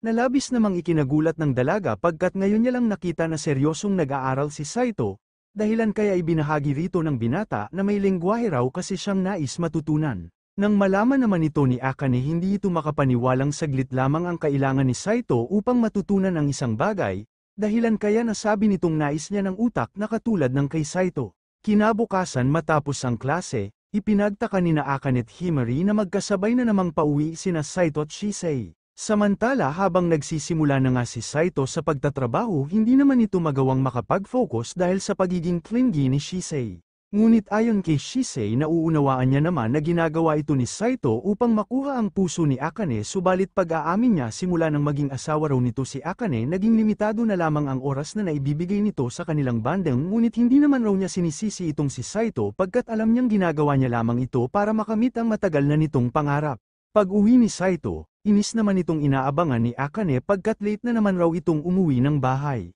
Hindi naman ito masyadong pinansin ni Saito at dahil sa pagod at dahil nais na niyang magpahinga hindi na nito nagawa pang makipag-usap kay Akane. Ngunit pag-alis nito dito naman naamoy ni Akane ang scent ng isang babae sa damit ni Saito. Dahil dun, nang makipagkita si Akane sa kanyang lola, ibinalita nito ang kanyang napansin na mga kakaibang kilos ni Saito nitong mga nakaraang mga araw, na hindi naman na ipinagtaka pa ng kanyang lola pagkat alam niyang popular si Saito pagdating sa mga babae dahil sa pagiging magandang lalaki nito. Kaya may posibilidad talaga raw na hindi lang isang babae ang nagkakagusto kay Saito. At nasabi rin ito kay Akane na alam niyang hindi ito magaling pagdating sa pagpapakita ng nararamdaman nito, subalit kahit ganun hindi pa rin raw pwedeng habang buhay na lamang nitong itatago ang feelings nito kay Saito at hindi pwede na patuloy pa rin itong magsisinungaling sa kanyang sarili. Kinabukasan, habang malungkot na nag-o-open up si Himari kay Akane sa rason na muli na naman raw na tinanggihan ni Saito ang imbitasyon ni Himari na isang date, bigla namang napadaan sa mga ito si Shisei,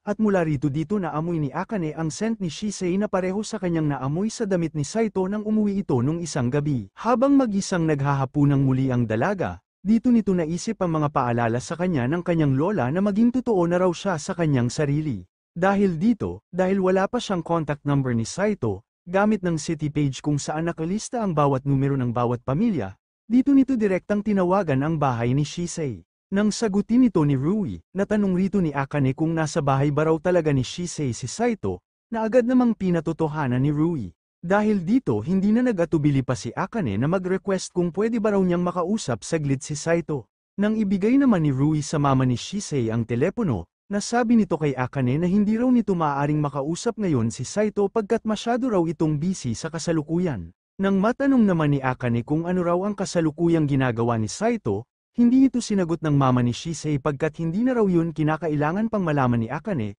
Isa pa ipinamukha rin ito kay Akane na wag na raw itong masyadong mag-alala pagkat puwersado lamang itong ikinasal kay Saito at hindi rin raw niya tanggap itong si Akane bilang asawa ni Saito. Ipinamukha niya rin sa dalaga na ang pagiging asawa raw nito kay Saito ay para lamang sa pormalidad at ang totoo isa lamang raw itong peking asawa, kaya ano raw ang rason nito kung bakit kailangan pa nitong mag-alala kay Saito. Matapos naman ang trabaho ni Saito sa kumpanya ng mama ni Shisei, agad nang ibinigay rito ng kanyang auntie ang sahod nito. Matapos yun dinala naman ito ni Rui sa bilihan ng mga singsing upang tuluyang bilhin ang singsing na gustong-gusto ni Akane. Pag-uwi nito sa bahay, inis na naman itong hinarap ni Akane pagkat buong akala nito na nakikipag-flirting raw itong si Saito kay Shisei. At dahil sa selos na sabi rito ni Akane na kung ganun na lamang raw kamahal ni Saito si Shisei, ang mga ito na lamang raw sana ang naging mag-asawa. Hindi naman pinatotohanan ni Saito ang mga hinala ni Akane subalit dahil sa nadaramang inis at selos ni Akane hindi na nito pinapansin pa ang mga paliwanag ni Saito.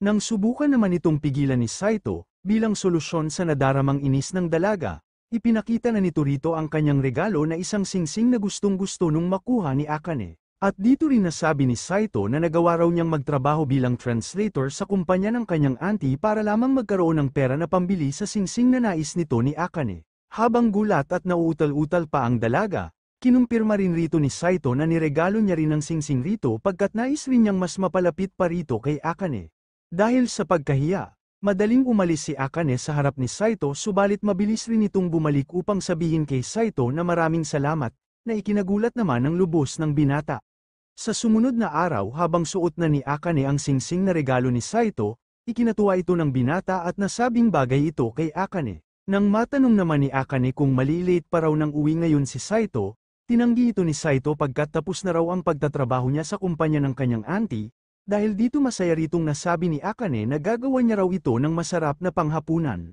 Nang tuparin ng dalaga ang kanyang nasabi, hindi makapaniwala si Saito na nasa magandang mood na naman si Akane. At dahil hindi niya matanggihan ang mga inihanda nito, kahit sobra-sobra ang mga pagkain ito para sa kanya, alang-alang kay Akane nagawa niya pa rin ang mga itong ubusin. Pagdating ng dalawa sa eskwelahan, habang naglalakad dito biglang napansin ni Saito na suot pa rin ni Akane ang singsing na bigay niya rito kaya naman bago pa man ito makita ni Himari puwersahan itong dinala ni Saito sa isang bakanting lugar.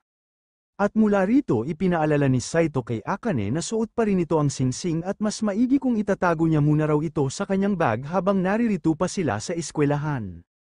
Pag-uwi nila sa kanilang bahay, nakakapagtakang nawala ni Akane ang singsing na bigay sa kanya, dahilan kaya palihim nitong binalikan ang mga lugar na kanyang napuntahan. At habang kasalukuyan siyang naghahanap, naisip nitong huwag nang sabihin pa kay Saito na nawala niya ang singsing na bigay nito. Habang nasa isang tabi ito, naalala naman nito bigla ang nasabi ni Shisei na handa raw siya nitong bigyan rin ng singsing na tulad ng singsing na binigay ni Saito dahilan kaya naisip niyang tanggapin na lamang ang alok ni Shisei. Subalit dahil para sa kanya nag-iisa lamang sa mundo ang singsing na bigay ni Saito, naisip nitong huwag nang bumili ng bago, pagkat ayon sa kanyang ina, ang singsing ay simbolo raw ng pagmamahal ng isang tao sa isa pang tao. Dahil dito, napagdesisyonan na lamang nitong patuloy na maghanap bago pa man malaman ni Saito ang katotohanan. Kaya naman sa bawat araw pagkatapos ng klase agad itong bumabalik sa mga lugar na posibleng kinaroroonan ng Singsing, subalit kahit anong paghahanap ang kanyang gawin hindi niya pa rin ito matagpuan. Nang malaman naman ni Shisei na naiwala ni Akane ang Singsing na bigay ni Saito, ipinangako nito kay Akane na hindi raw niya ito ikikwento kay Saito at handa rin raw siyang tumulong upang muli yung matagpuan ni Akane pagkat para sa kanya masasabi niyang mabait na tao itong si Akane na nagbibigay sa kanya ng mga masasarap na mga pagkain. Dahil dito, sa tulong ni Shisei muli nang sinimulan ng dalawa ang paghahanap sa iba't ibang parte ng bawat silid ng eskwelahan, subalit lumubog na ang araw bigo pa rin nilang matagpuan ang Singsing sa kahit saan mang lugar. Habang pauwi, humingi naman si Akane ng paumanhin kay Shisei pagkat dinamay pa raw niya ito sa kanyang problema. Kaya naman nasabi niyang sapat na raw ang naitulong nito ni Shisei at ayaw na rin niya itong idamay pa sa kanyang hinaharap na suliranin. Nasabi naman ni Shisei na bakit hindi raw ito humingi ng tulong kay Saito pagkat pagdating sa ganitong klaseng sitwasyon maaasahan raw nila ang kakayanan ni Saito, na hindi naman sinang-ayunan ni Akane pagkat ayaw na nitong magdala pa ng problema kay Saito at ayaw niya rin na palagi na lamang ritong umaasa. Pagdating ni Shisei sa bahay ni Akane, agad naman itong tinanong ni Saito kung nasaan raw si Akane, na hindi naman sinagot ni Shisei pagkat meron itong binitiwang pangako kay Akane na hindi niya maaaring baliwalain. Ngunit nasabi nito kay Saito na kung nais talaga raw nito na malaman ang katotohanan, mas mabuti kung ito na raw ang mismong gumawa ng sariling pag-iimbestiga. Dahil dito, matapos ang klase, palihim na sinundan ni Saito si Akane at sa patuloy nitong pagsunod dito na nitutuluyang nalaman na ang dahilan sa mga kakaibang kilos ni Akane nitong mga nakaraang araw ay dahil sa pagkawala ng singsing na bigay niya para rito. Habang malungkot sa gitna ng ulan ang dalaga, dito na ito nilapitan ni Saito upang yayain ng umuwi at kalimutan na lamang ang singsing, na hindi naman sinang-ayunan ni Akane pagkat ang singsing raw na yun ay labis na mahalaga para sa kanya. Isa pa yun lang rin raw ang kaisa-isang bagay na bigay nito ni Saito na may kaakibat na totoong pagmamahal. At sa kabila ng puwersahang pagsasama nila bilang mag-asawa naramdaman niya ang pagmamahal nito ni Saito sa pamamagitan ng singsing na yun.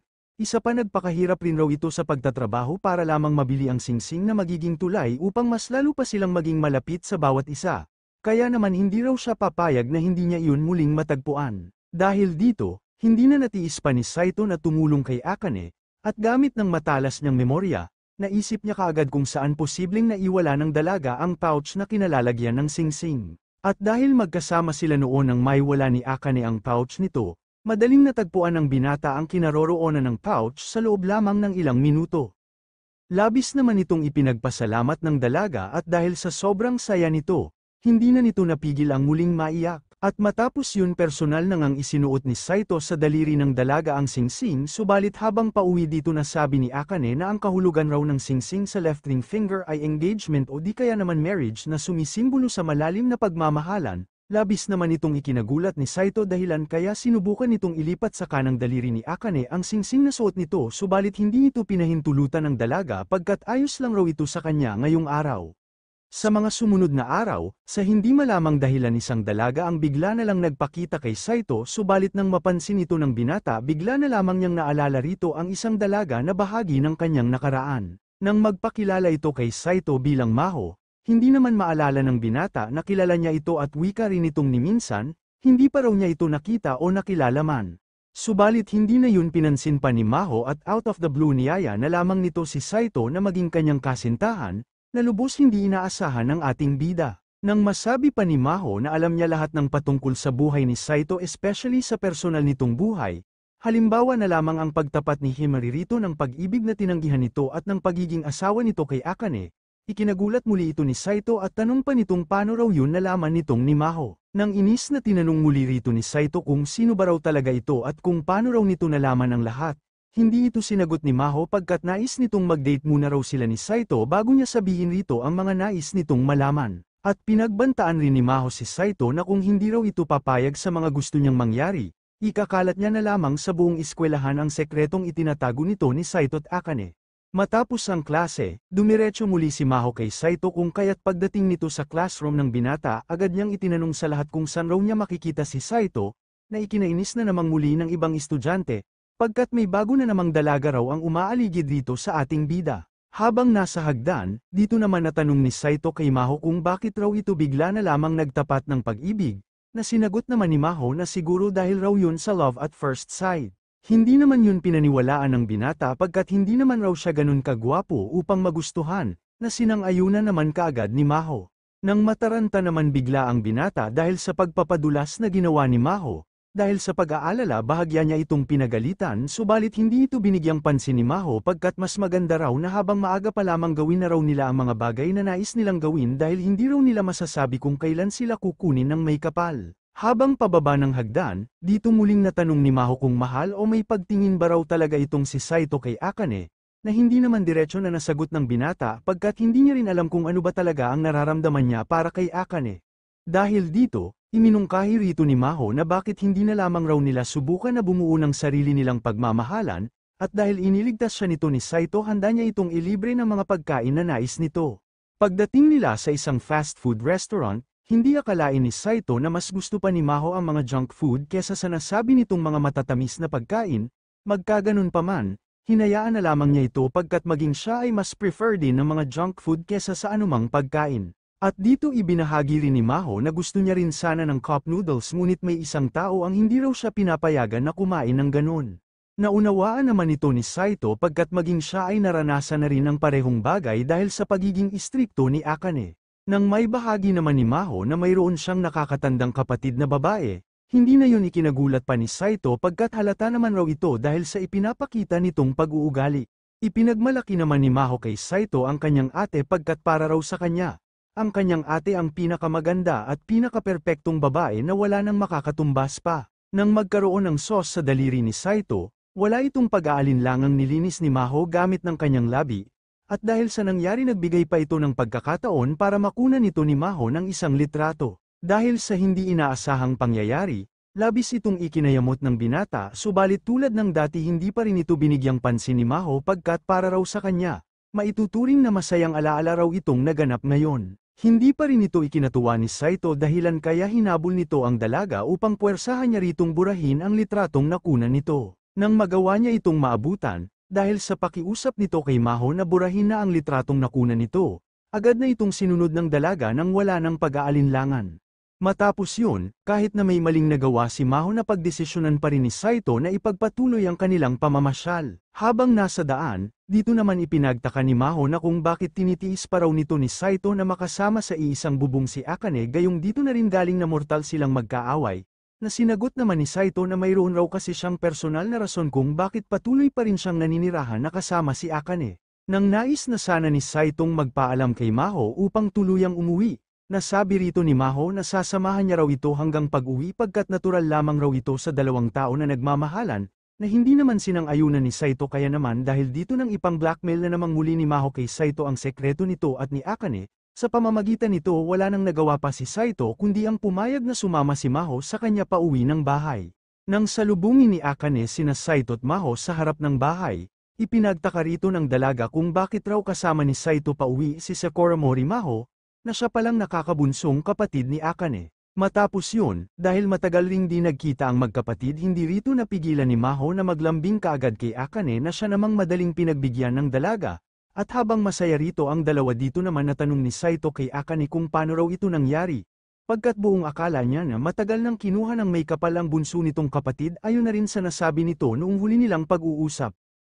Agad naman itong dinipensahan ni Akane pagkat hindi niya naman nasabi rito noon na patay na ang kanyang bunsong kapatid kundi ang nasabi niya noon ay nasa malayo lamang itong lugar, na siya namang sinang-ayunan ni Maho pagkat matagal rin raw siyang nasa abroad. Nang mapagdesisyonan ni Maho na imbestigahan ang pamumuhay ni Saito at Akane bilang mag-asawa una na nitong pinuntahan ang silid tulugan ng mga ito kung saan pansin niya kaagad dito na sapat lang ang kama ng mga ito para sa dalawang tao. At dahil sa nalaman niyang ito, bigla siyang nakaramdam ng inis kay Saito pagkat ibig sabihin lang raw nito na ginawa na ng mga ito ang pagpapalindol ng bahay, na kaagad namang itinanggi ni Akane at buong puso rin itong ikinailanan ni minsan hindi pa raw sila nag-kiss o naghawak kamay man lang ni Saito. Dahil hindi pa rin kumbinsido't komportable si Maho sa pagsasama ni Saito at Akane sa iisang bahay at iisang silid, napagdesisyonan nitong manatili sa bahay ng mga ito upang personal na obserbahan ang bawat kilos ni Saito. Nang paghandaan naman ito ni Akane ng mga pagkaing masusustansya, hindi ito ikinatuwa ni Maho pagkat ang mga ayaw na naman niyang pagkain ang nais ihain sa kanya ni Akane gaya ng porridge o pagkain may sabaw na madalas sa kanya noong ibigay ni Akane nang nakaratay pa siya sa kama ng sila'y bata pa lamang.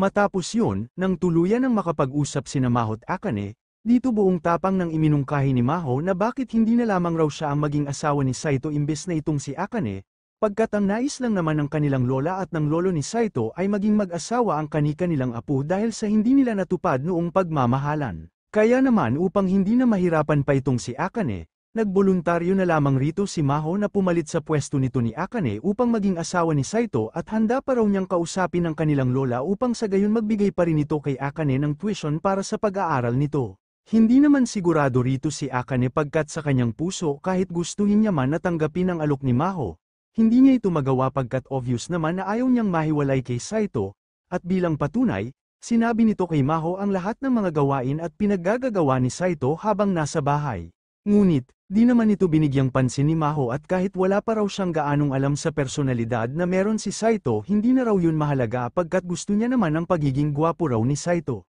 Nang ipakita pa nito kay Akane ang litrato na kinuna nito habang kasama si Saito, habang gulat pa rito ang dalaga, mas lalo pa itong ininis ni Maho at ipinamukha pa nito kay Akane na siguro sila raw talaga ni Saito ang para sa isa't isa at siguro nakatadhana na rin raw na sila talaga ang maging mag-asawa kung ikukumpara rito kay Akane. Nang maunawaan naman ito ni Akane, dahil sa pagmamahal nito kay Maho aksidente itong pumayag sa nais ng kanyang kapatid subalit pag-alis ni Maho, dito na natanong ni Akane sa kanyang sarili, kung dapat ba raw niyang pigilan si Maho. Habang naliligo naman ang ating bida, bigla na lamang pumasok rito si Maho at muli nitong pinagbantaan si Saito na kung susubukan raw nitong umalis ng banyo sasabihin raw niya sa kanyang ate na si Akane na nang-aabuso ng babae itong si Saito. Dahil dito, dahil sa panggigipit ni Maho wala na naman ritong nagawa si Saito kundi ang sumunod. Habang nagbababad, dito biglang nasabi ni Maho na bakit hindi na lamang raw sila ang magpakasal, pagkat handa raw niya na ibigay rito ang lahat kung kinakailangan,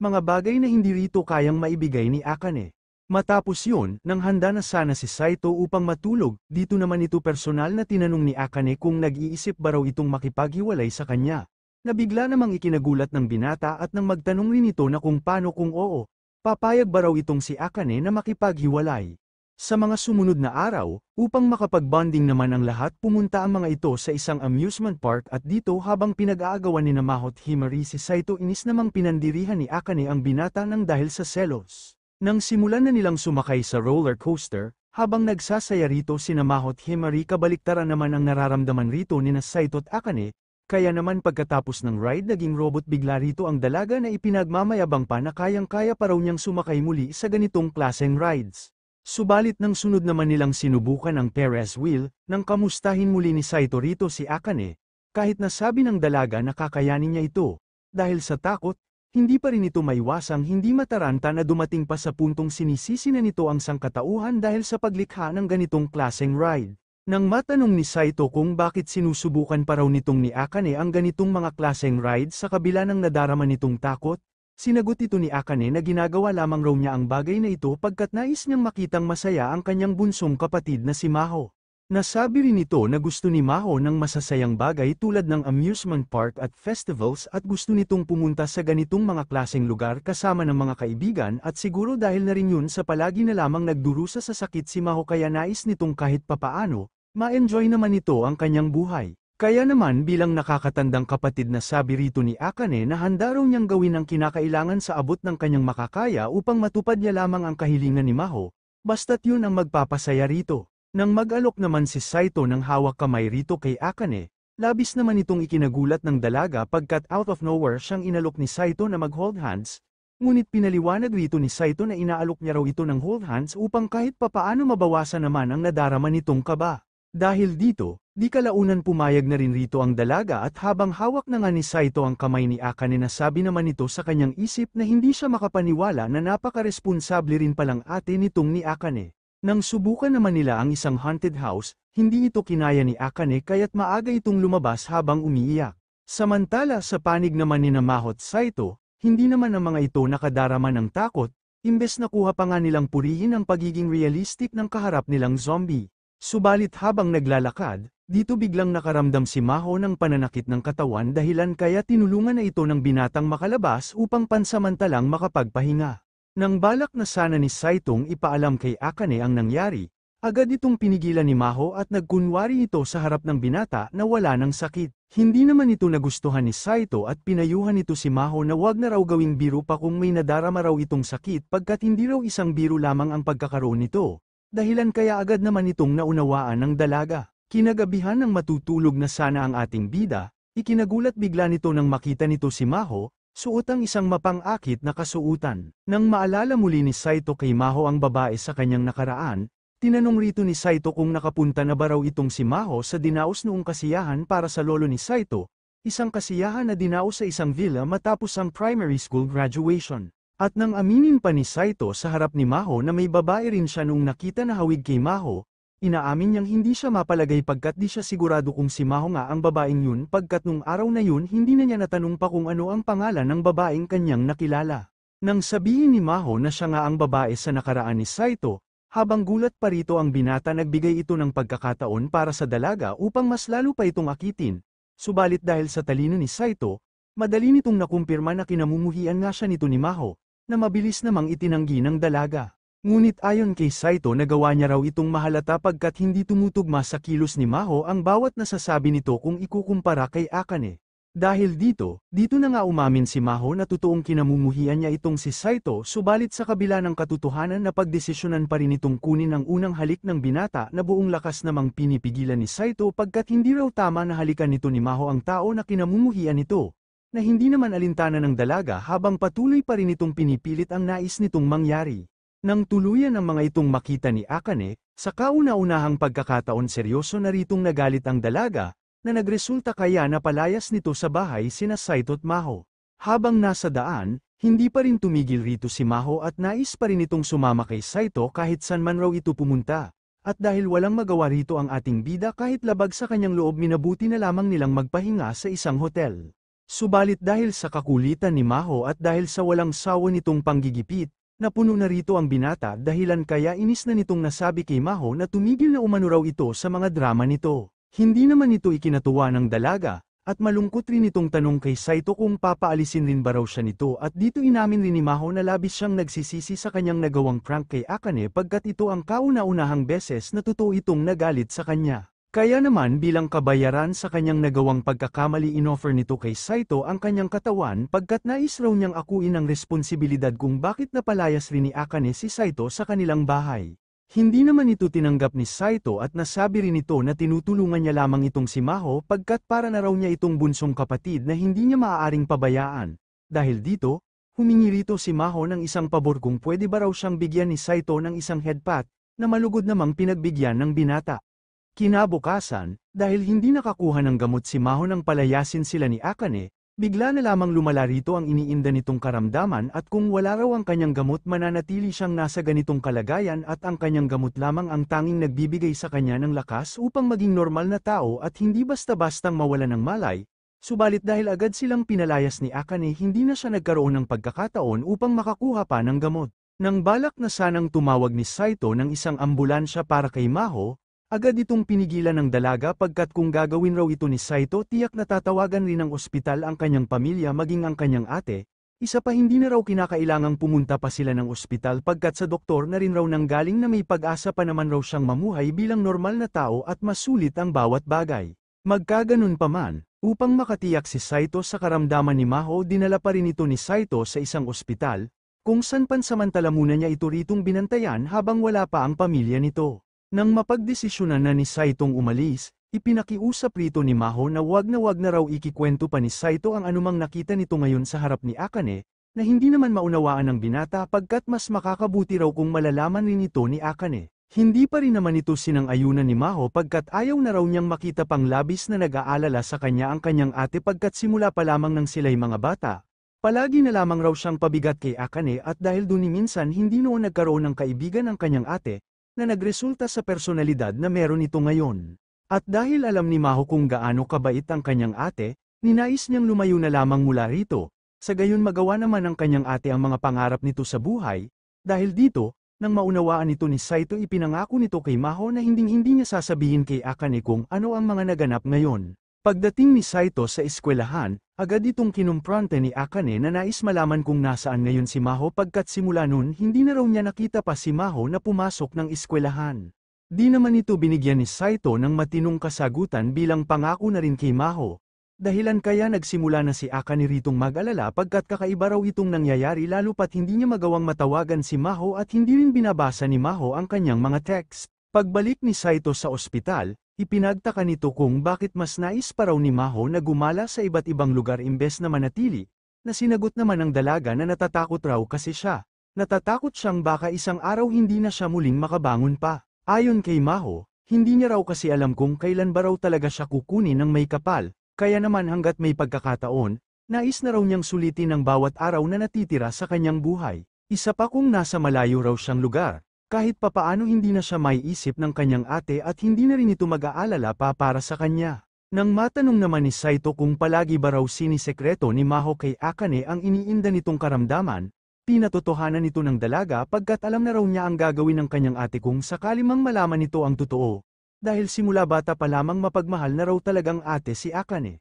Nang matanong muli ni Saito, kung para rin ba raw kay Akane ang pang-aakit na ginagawa nito ni Maho, bigla itong ikinagulat ng dalaga. Dahilan kaya ipinaliwanag rito ni Saito na nung una akala niya ginagawa lamang yun ni Maho para protektahan si Akane subalit pagtagal dito niya napagtanto na ginagawa yun ni Maho pagkat nais lamang nito na maging masaya ang pamumuhay ni Akane. Pinatotohanan naman ito ni Maho, at inamin na nito na nagawa niya lamang yun pagkat matagal na panahon na ang nakakaraan narinig niya ang balitang magkasama sa iisang bubong ang kanyang ate at ng taong kinaiinisan nito sa klase, dahilan kaya bilang solusyon ninais niyang magsakripisyo at palitan ang kanyang ate bilang asawa nitong ni Saito, pagkat ang tanging hangad niya lamang para sa kanyang ate ay magawa naman nito ang nais nitong magawa. Subalit, hindi raw niya maunawaan kung saan ba raw siya nagkamali upang magalit sa kanya ng ganun ang kanyang ate, at tiyak na dahil raw sa kanyang nagawa mananatili pa ring inis sa kanya si Akane. Nasabi naman ni Saito rito na tingin niya mahal pa rin raw ni Akane itong si Maho, kaya naman ipinangako nito na sa ngayon babantayan muna raw niya ito hanggang paggaling upang sa gayon pag naging maayos na raw ang kalagayan nito maaari na nitong muling maharap si Akane. Nang matanong naman ni Maho kung bakit ganito na lamang raw siya alagaan nito ni Saito, sinagot ito ng binata na ginagawa raw niya ang bagay na ito pagkat hangad din niya ang kaligayahan ni Akane at kung magiging malungkot raw itong si Maho, tiyak na ikalulungkot rin ito ni Akane, at isa pa ayaw rin niyang mawala pang muli ang ngiti sa mukha ni Akane. Sinang-ayunan naman ito ni Maho pagkat ang kanyang ate raw ang may pinakamagandang ngiti, na di naman tinutulan pa ni Saito. Paglabas ng binata sa silid, di nito inaasahan na makakasalubong nito rito si Akane na agad namang iniwanan ng dalaga nang dahil sa kahihiyan. At habang nasa elevator, lubos rito ang nadaramang kilig ng dalaga nang dahil sa mga narinig niyang matatamis na salita na nasabi ni Saito. Makalipas ang isang linggo, buong pusong humingi ng tawad si Maho kay Akane nang dahil sa mga mali niyang nagawa at nilinis rin ito ang pangalan ni Saito at pinatotohanan nitong wala naman talaga raw si Saitong kasalanan. Dahil dito, agad itong naunawaan ni Akane dahilan kaya pinatawad na nito ang dalawa. Subalit, personal pa rin rito si Saitong humingi ng tawad, na hindi naman na maunawaan pa ni Akane pagkat hindi na raw nito alam kung para saan ba ito humihingi ng tawad, humihingi ba raw ito ng tawad dahil sa pagiging popular nito o dahil sa mga di kanais-nais na nagawa nito. At nang matanong pa nito kay Saito kung totoo ba raw ang mga nasabi nito sa ospital, seryoso itong pinatotohanan naman ni Saito, dahil dito kinilig na namang muli rito si Akane, kaya naman nasabi na nitong maaari na raw si Saitong umuwi ng bahay. Subalit ang hindi nila alam narinig itong lahat ni Himari at natuklasan na nitong magkasama ngang naninirahan sa iisang bahay sina Saito at Akane. Sa nakaraan, habang malungkot na nag-iisa si Saito sa isang tabi dahil sa problema sa pamilya, dito naman ito napansin ni Himari, na sa mga panahon ring ito ay malungkot rin dahil sa parehong problema. Sa kasalukuyan, nang mapagtanto ni Saito at Akane na narinig ni Himari at ng buong klase ang kanilang pag-uusap, dito na nalaman ng lahat ang sekretong itinatago ng dalawa ngunit agad ritong pumagitna si Akane upang ikaila sa lahat na may namamagitan sa kanila ni Saito. Subalit, hindi na ito umepekto pa sa kanilang mga kaklase pagkat marami na silang ebidensyang magpapatunay na may relasyon nga sina Saito at Akane, na agad pa ring ikinakaila ng dalawa at sa puntong ito bago pa may masabing kakaiba ang dalaga, napilitan na lamang sila ritong umalis ng classroom. Nang kumalat na sa buong campus ang patungkol kina Saito at Akane, Hindi na tinantanan pa si Saito ng mga taong nais makiusisa sa kanyang personal na buhay na dumating pa sa puntong pati sa kanyang pag-uwi ay mga sumusunod pa rin sa kanila. Dahilan kaya gamit ng kanyang bilis mabilis nitong iniwan ang mga asungot na bumubuntot sa kanya. Pagbaba nila sa isang malayong bus stop dito napansin ni Saito na kinabukasan pa ang sunod na pagdaan ng bus at dito rin napansin ni Shisei na wala ring signal sa lugar na ito dahilan kaya iminungkahi na lamang rito ni Saito na maglakad na muna raw sila, na hindi naman ikinatuwa ng dalaga pagkat ito ang pinakaayaw niyang gawin.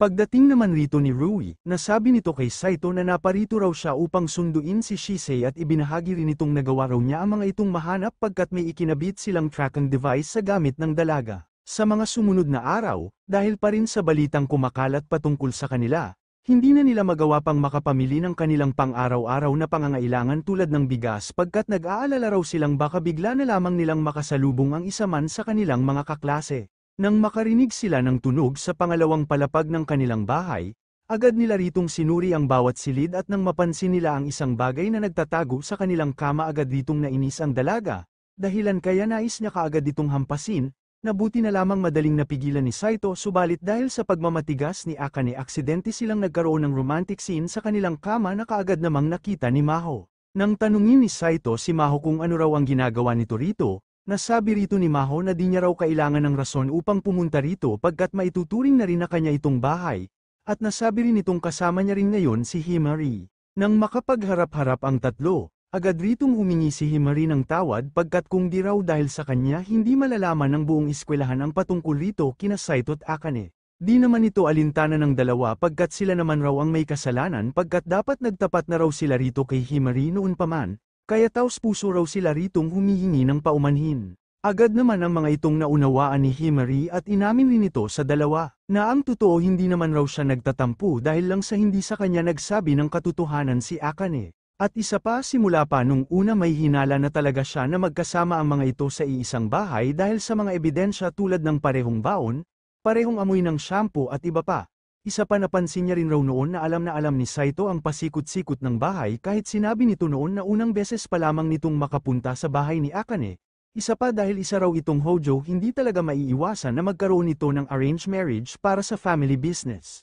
Nilinaw naman ni Saito rito na hindi raw siya pumayag sa arranged marriage nang dahil sa business kundi pumayag lamang siya upang tugunan ang naputol na pagmamahala noon ng kanyang lolo at ng lola ni Akane. Nang makumpirma naman ni Himari na isa lamang pagsasama na walang anumang romantiko na pagmamahalan ang relasyon ni Saito at Akane, nasabi nitong kahit papaano mayroon pa rin raw siyang tsansa sa puso nito ni Saito. Nang imungkahi ni Maho na gumawa raw sila ng plano upang mawala ang kumakalat na balita patungkol sa pagsasama ni Saito at Akane, nakaisip rito bigla si Himari ng solusyon kung saan ipapakita raw nila sa buong campus ang kabaliktaran ng nakalap nilang balita. Kaya naman sa sumunod na araw kasama si Shisei ipinakita ng mga ito sa bawat estudyante ang pagiging sweet nila sa bawat isa. At matapos yun na pagdesisyonan nilang sa susunod si Himari naman umano raw ang gaganap naman bilang kasintahan ni Saito. Subalit kinagabihan dahil sa mga pinaggagawa muli ni Saito hindi na naman ito ikinatuwa ni Akane lalo pa ang magaganap na pagpapanggap ni Saito at Himari na pagiging magkasintahan.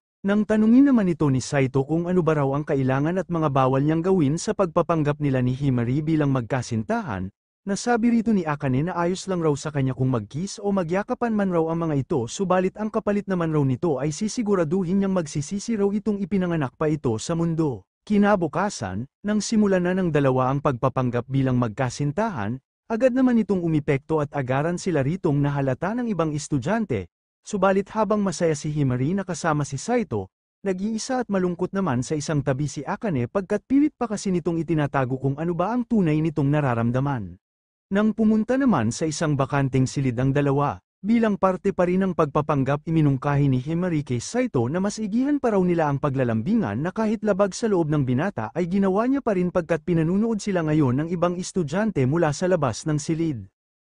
Pagbalik nila sa kanilang classroom, dito na sila pinagdiskitahan ng lahat at dito na sila tinanong kung may relasyon ba raw sila ni Saito. Dahil dito, sinabi na ni Himari sa lahat na totoong may namamagitan raw sa kanila ni Saito at sinabi rin itong hindi raw totoo na may relasyon sina Akane at Saito. Nang maunawaan na ng tuluyan ng lahat ang sitwasyon, kita sa ekspresyon ni Akane ang pagiging malungkot nito dahil sa nadarama nitong selos na syempre pilit pa rin itong itinatago kahit na harap-harapan na siyang nasasaktan. Nang tuluyang makapag-usap sina Akane at Himari, agad itong kinumpronta ni Akane dahil medyo sumusobra na raw ito sa pagpapanggap na kasintahan ni Saito na hindi naman alintana ni Himari pagkat ang importante tagumpay raw ang kanyang naging plano. Nang magkaroon sina Saito at Himari ng unang date, dito sinulit ni Himari ang bawat oras na kasama nito si Saito. Subalit nang pauwi na sana ang binata, niyaya pa ito ni Himari na manatili muna raw pansamantala sa kanyang bahay upang magkape at makapag-usap pa raw sila ng kaunti. Subalit tinanggihan na ito ni Saito, ngunit makalipas ang ilang minuto muli itong bumalik upang tanggapin ang inaalok ni Himari. Matapos bigyan ng dalaga ng maiinom si Saito, napansin naman ito rito na nag-aaral raw pala itong si Himari ng patungkol sa psychology. Na pinatotohanan naman ni Himari pagkat ayaw na raw niyang palagi na lang umasa sa tulong ni Akane sa tuwing mahaharap siya sa mahirap na sitwasyon tulad na lamang kung paano siya iniligtas noon ni Akane sa mga bully nang sila'y mga bata pa lamang, dahilan kaya sa pamamagitan ng psychology nais raw niyang magkaroon ng kontrol sa bawat sitwasyon upang hindi na siya kamuhian pa ng ibang tao. Nang bigyang respeto naman ito ni Saito dahil sa pagiging mabait na kaibigan raw nito kay Akane, dito naman tinanong ni Himari, kung may romantiko na pagtingin ba raw talaga itong si Saito para kay Akane pagkat kung wala ibig sabihin mayroon raw siyang pag-asa sa puso nito at handa rin raw siyang maging kabit nito kung kinakailangan, na hindi naman sinang-ayunan ng binata pagkat mas may halaga pa raw ito kung ikukumpara sa isang kabit. Pag-uwi ni Saito, dito ipinaliwanag nito kay Akane ang bawat naganap kabilang na ang kanyang pananatili sa bahay ni Himari na hindi lubos inaasahan ni Akane kaya't agad itong pumasok ng silid at dito nito tinawagan si Himari upang subukang patigilin na ito sa pagpapanggap bilang kasintahan ni Saito. Subalit dahil hindi na naman nasabi ni Akane ng direkta ang nais nitong sabihin ipinaalam rito ni Himari na ayos lang raw para sa kanya kung magtagal pa ang kanilang pagpapanggap at magiging masaya rin raw siya kung magiging totoo na ang kanilang relasyon ni Saito bilang magkasintahan. Kahit nasabi naman ni Himari na handa siyang tumigil kung sakali namang nagseselos raw itong si Akane, itinanggi pa rin ni Akane na hindi raw siya nagseselos, dahil dito nasabi rito ni Himari na kung ganun hindi raw niya ititigil ang kanyang pangliligaw kay Saito, na labis na dumurog sa puso ni Akane. Sa sumunod na gabi, dahil wala pa ring contact sa bawat isa sina Saito at Akane, hiningi na rito ng binata ang contact number ng dalaga sa gayon kahit malayo man raw sila sa bawat isa magagawa pa rin nilang makapag-usap especially kapag may bibilhin, lalo pat mainit sila ngayon sa mata ng kanilang mga kaklase. Naunawaan naman ito ni Akane dahilan kaya agad na rin itong pumayag. Subalit matapos nitong matanggap ang contact number ni Saito kahit pareho naman silang nasa silid, tinadtad pa rin ni Akane si Saito ng text pagkat ito ang unang beses na nagkaroon siya ng contact number ng isang lalaki. Kinabukasan, nang muling makausap ni Saito si Maho, dito na nito muling natanong kay Maho kung kilala ba raw talaga nito ang babae sa nakaraan ni Saito. Pagkat dito nasabi ng binata na hindi niya raw kayang matiis na hindi malaman ang katotohanan lalo pat ang dalaga sa kanyang nakaraan ay hinihinalaan niyang isa kina Maho at Akane lalo pat andin rin sa kasiyahang yun ang lola ng mga ito subalit hindi niya masasabing si Akane nga ang dalagang yun pagkat ang ugali ng dalaga sa kanyang nakaraan ay ibang-iba sa ugali na mayroon ngayon si Akane. Nang mapagtanto ni Maho na gustong-gusto talagang malaman ni Saito ang katotohanan, nang balak na sana niya ritong sabihin ang totoo agad pumagit na rito si Shisei upang ayain si Maho na mag-date. Nang makatanggap si Saito ng tawag sa kanyang lolo, dito siya nito inimbitahan para dumalo sa isang kasiyahan upang idaos ang 70th na kaarawan ng pinsan ni Tenryu na magaganap sa darating na Sabado. At nasabi nito kay Saito na kung nais raw nitong manahin ang kumpanya dapat lamang na dumalo raw ito at magbigay galang sa taong mahalaga sa kumpanya at gayon na rin sa buong angka ng Hojo. Matapos yun, inimbitahan naman ni Saito si Akane upang sumama rin sa idadaos na kasiyahan ng angkan ng Hojo at magandang pagkakataon na rin raw yun upang maipakilala niya ito sa angkan bilang kanyang asawa, na lubos hindi inaasahan ni Akane.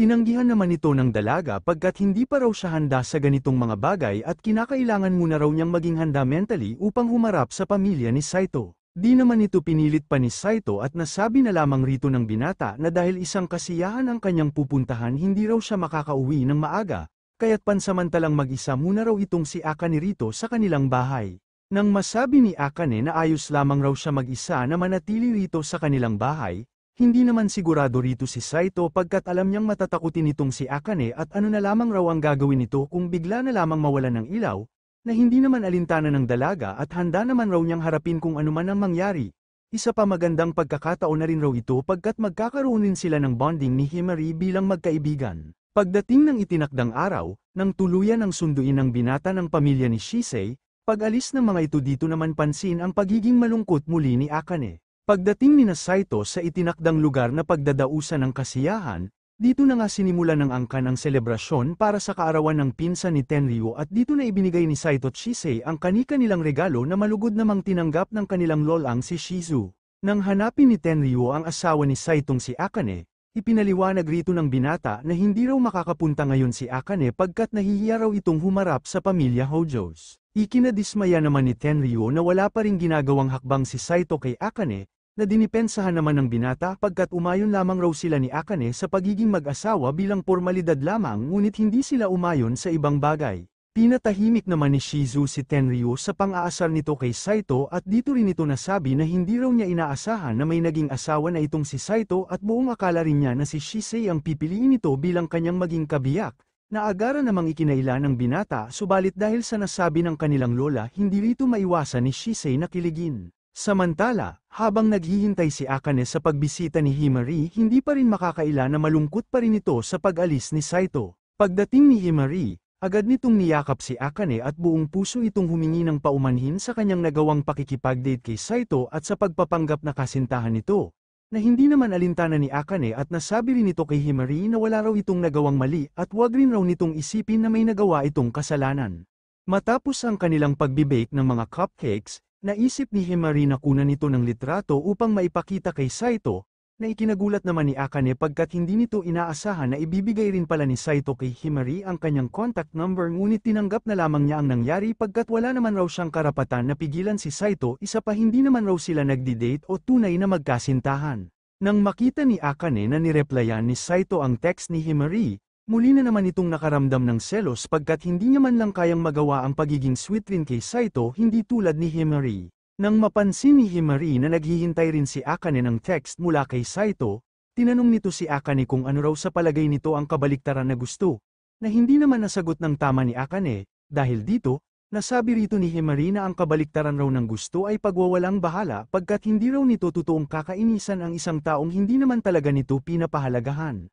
Kinagabihan, habang kasalukuyang nag-aaral ang dalaga, hindi nito maiwasang maging malungkot pagkat kahit isang text mula kay Saito hindi pa rin ito nakakatanggap at kahit itago niya man sa kanyang sarili ang nararamdaman niyang kalungkutan pilit pa rin itong lumalabas mula sa kanya. Samantala nang umalis na sa kasiyahan ng ating bida upang makapagpahinga, dito naman ito nakatanggap ng tawag mula kay Akane, at nang tanungin niya ito kung bakit raw ito napatawag, nasabi rito ng dalaga na hindi raw ito sanay na wala sa paligid si Saito pagkat nasanay na raw siyang palagi sila nitong nag-aaway. At nang masabi nito kay Saito na sana umuwi na raw ito ng maaga, hindi naman maiwasan rito ng binata na maging masaya. Habang mag-isang nagpapahinga si Akane, hindi nito maiwasang hindi makaramdam ng takot pagkat nasanay na kasi itong nasa tabi niya palagi si Saito at ngayong wala ang binata hindi na nito magawa pang makatulog ng maayos. Nang nakaramdam ito ng kakaiba sa silid, dahil pa rin sa takot kinuha nito ang katabi nitong kawali at nang akmang hahampasin na sana nito ang naramdaman nitong nilalang dito nito napagtanto na si Saito pala ito na naghihingalong umaakyat ng bintana.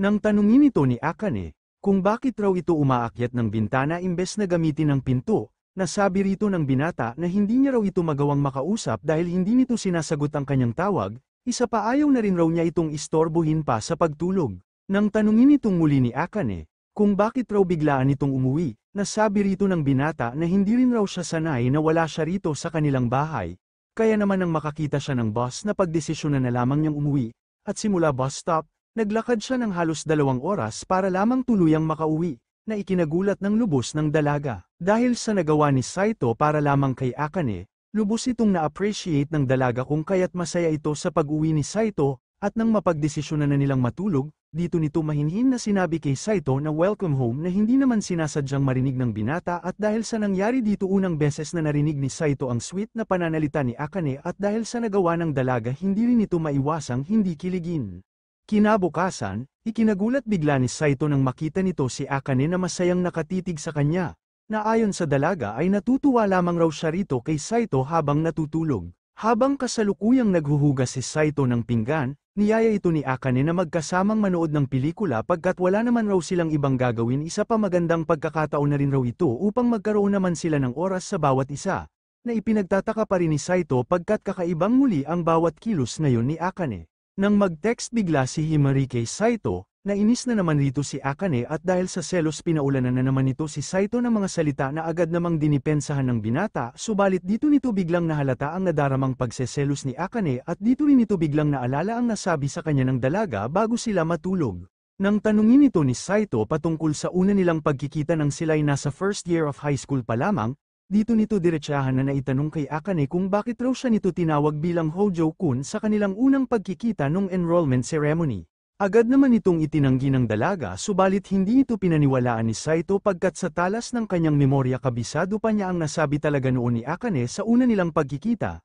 Ngunit di ito binigyang pansin ni Akane at itinanggi pa rin ito ang naaalala ni Saito. Ngunit habang nasa pinto, dito ikinadismaya ni Akane na yun lamang ang tanging naaalala ni Saito at hindi pa rin ito naaalala ang tunay talaga nilang naging pagkikita. Kung saan dito na nga ipinakita na si Akane nga ang babae sa nakaraan ni Saito at yun rin ang unang beses nilang naging pagkikita. At dahil pareho sila noon na hindi komportable sa mga kasiyahan at mga pagtitipon-tipon, at dahil pareho rin sila noong nakakaramdam ng kalungkutan, nagawa nilang maging magkasundo na nauwi sa pagiging magkaibigan ngunit natapos ang gabi hindi man lang nagawang makuha ni Saito ang pangalan noon ni Akane kung kaya't sa paglipas ng panahon nang muli silang magkita tanging si Akane lamang ang nakakaalala kay Saito samantalang si Saito ay hindi man lamang muling nakilala si Akane. Dahil dun yun talaga ang naging dahilan kung bakit palagi na lamang inis si Akane kay Saito dahil yun sa rason na nagawa siya nitong makalimutan at sa mahabang panahon pinagpatuloy pa rin ni Akane na kainisan pa ng lubos si Saito.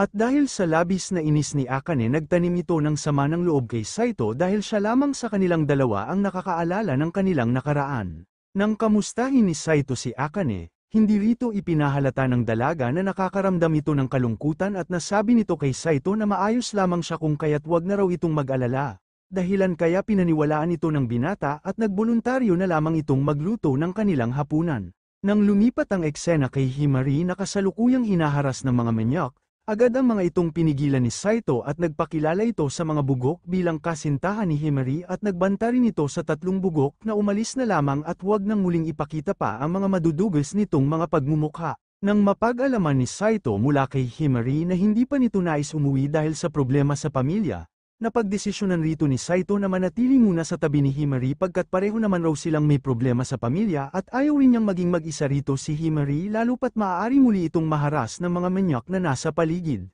Dahil sa kabutihan na naipakita ni Saito, hindi rito napigilan ni Himari na kunin ang unang halik ni Saito na labis na ikinagulat ng binata at labis ko ring kinainisan. Kinabukasan, nang kumalat ang litrato ni Saito at Himari kung saan sila'y naghahalikan, nang makita ito ni Akane, dahil sa labis na pagkabigla agad itong umalis at nang makasalubong nito sa daan si Himari hindi na niya ito pinansin pa. Subalit nasabi rito ni Himari na kung hindi raw ito kikilos, aagawin na raw talaga niya ng tuluyan si Saito mula rito kay Akane. Pag-uwi ni Akane, dito nito biglang naalala ang simula ng pagkakaibigan nila ni Himari at ang kanilang pangako sa isa't isa na kahit kailan mananatili silang matalik na magkaibigan. Pagdating ni Saito dala ang paboritong pagkain ni Akane, dahil sa handog ni Saito hindi rito napigilan ng dalagang bahagyang maluha pagkat nagawa ni Saitong mabawasan ang nadarama ngayong kalungkutan ni Akane. Nang mapagdesisyonan ni Akane na muling harapin si Himari, dito nito tuluyang kinumpronta ang pagiging sobra ni Himari sa pagpapanggap bilang kasintahan ni Saito at inutos na rin niya rito na tumigil na raw ito sa mga ginagawa nito pagkat sobra-sobra na raw ang bawat pang-aakit na ginagawa nito kay Saito na dumating pa sa puntong nagawa niya itong halikan.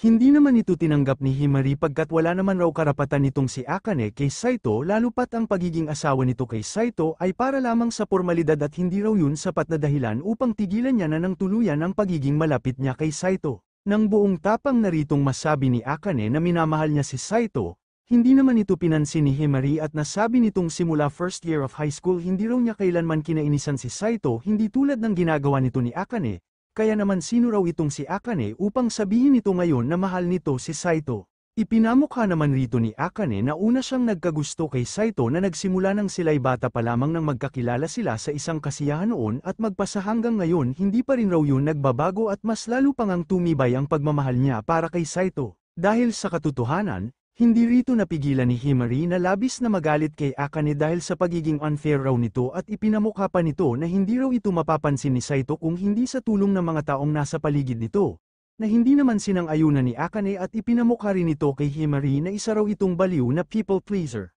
Dahil walang balak magpatalo ang dalawa sa bawat isa, nagkaroon sila rito ng mainit na trash talk na pawang real talk at nauwi rin sa malulutong na murahan. Subalit kalaunan dito inamin ni Himari na noon pa niya alam na matagal nang may gusto si Akane kay Saito. At nasabi nitong noon pa man balak na niya talagang agawin mula rito kay Akane si Saito pagkat nais niyang mapagtanto ni Akane na dapat na itong kumilos upang mapasakamay ang puso ni Saito pagkat kung lalo pa raw nitong papatagalin ang nararamdaman nito kalaunan makukuha na si Saito ng iba na tiyak na pagsisisihan raw nito ng buong buhay. Sa madaling salita nagawa lamang ni Himari ang bagay na yun upang mapagtanto na ni Akane na mahal nga nito si Saito. Dahil sa nagawang pag-amin ni Himari at dahil sa nalaman nilang katotohanan, napagdesisyonan nilang maging mortal ng magkaribal para sa puso ni Saito, ngunit muli nilang ipinangako sa isa't isa na anuman ang maging resulta ng kanilang laban mananatili pa rin silang magkaibigan. Sa sumunod na araw, balik-inis na namang muli si Akane kay Saito ngunit agad ritong sinuri ng binata ang temperatura ni Akane pagkat tingin niya may nadarama itong sakit dahil sa mga kakaiba nitong kilos nitong mga nakaraang araw. Kinabukasan, habang nasa campus ng eskwelahan dito muling nagkita-kita ang lahat at dito rin napansin ni Saito na may kakaiba sa pagitan ni Akane at Himari at dahil pansin pa rin niya ang kakaibang kilos ni Akane agad niya itong nilapitan at humingi rin ito ng tawad kung may nagawa man raw siyang mali. At nang balak namang sabihin rito ni Akane ang mga pagkakamali ni Saito at ang tunay nitong nararamdaman, bigla na namang umatras ang dila nito at nasabi na lamang nito na kinaiinisan pa rin niya itong si Saito. So yun dito na nagtatapos ang Season 1 ng anime series na ito at dahil alam kong walang kwenta ang naging ending nito abang pa rin kayo sa Season 2 dahil dun nyo makikita ang nais nyong ending para sa anime series na ito.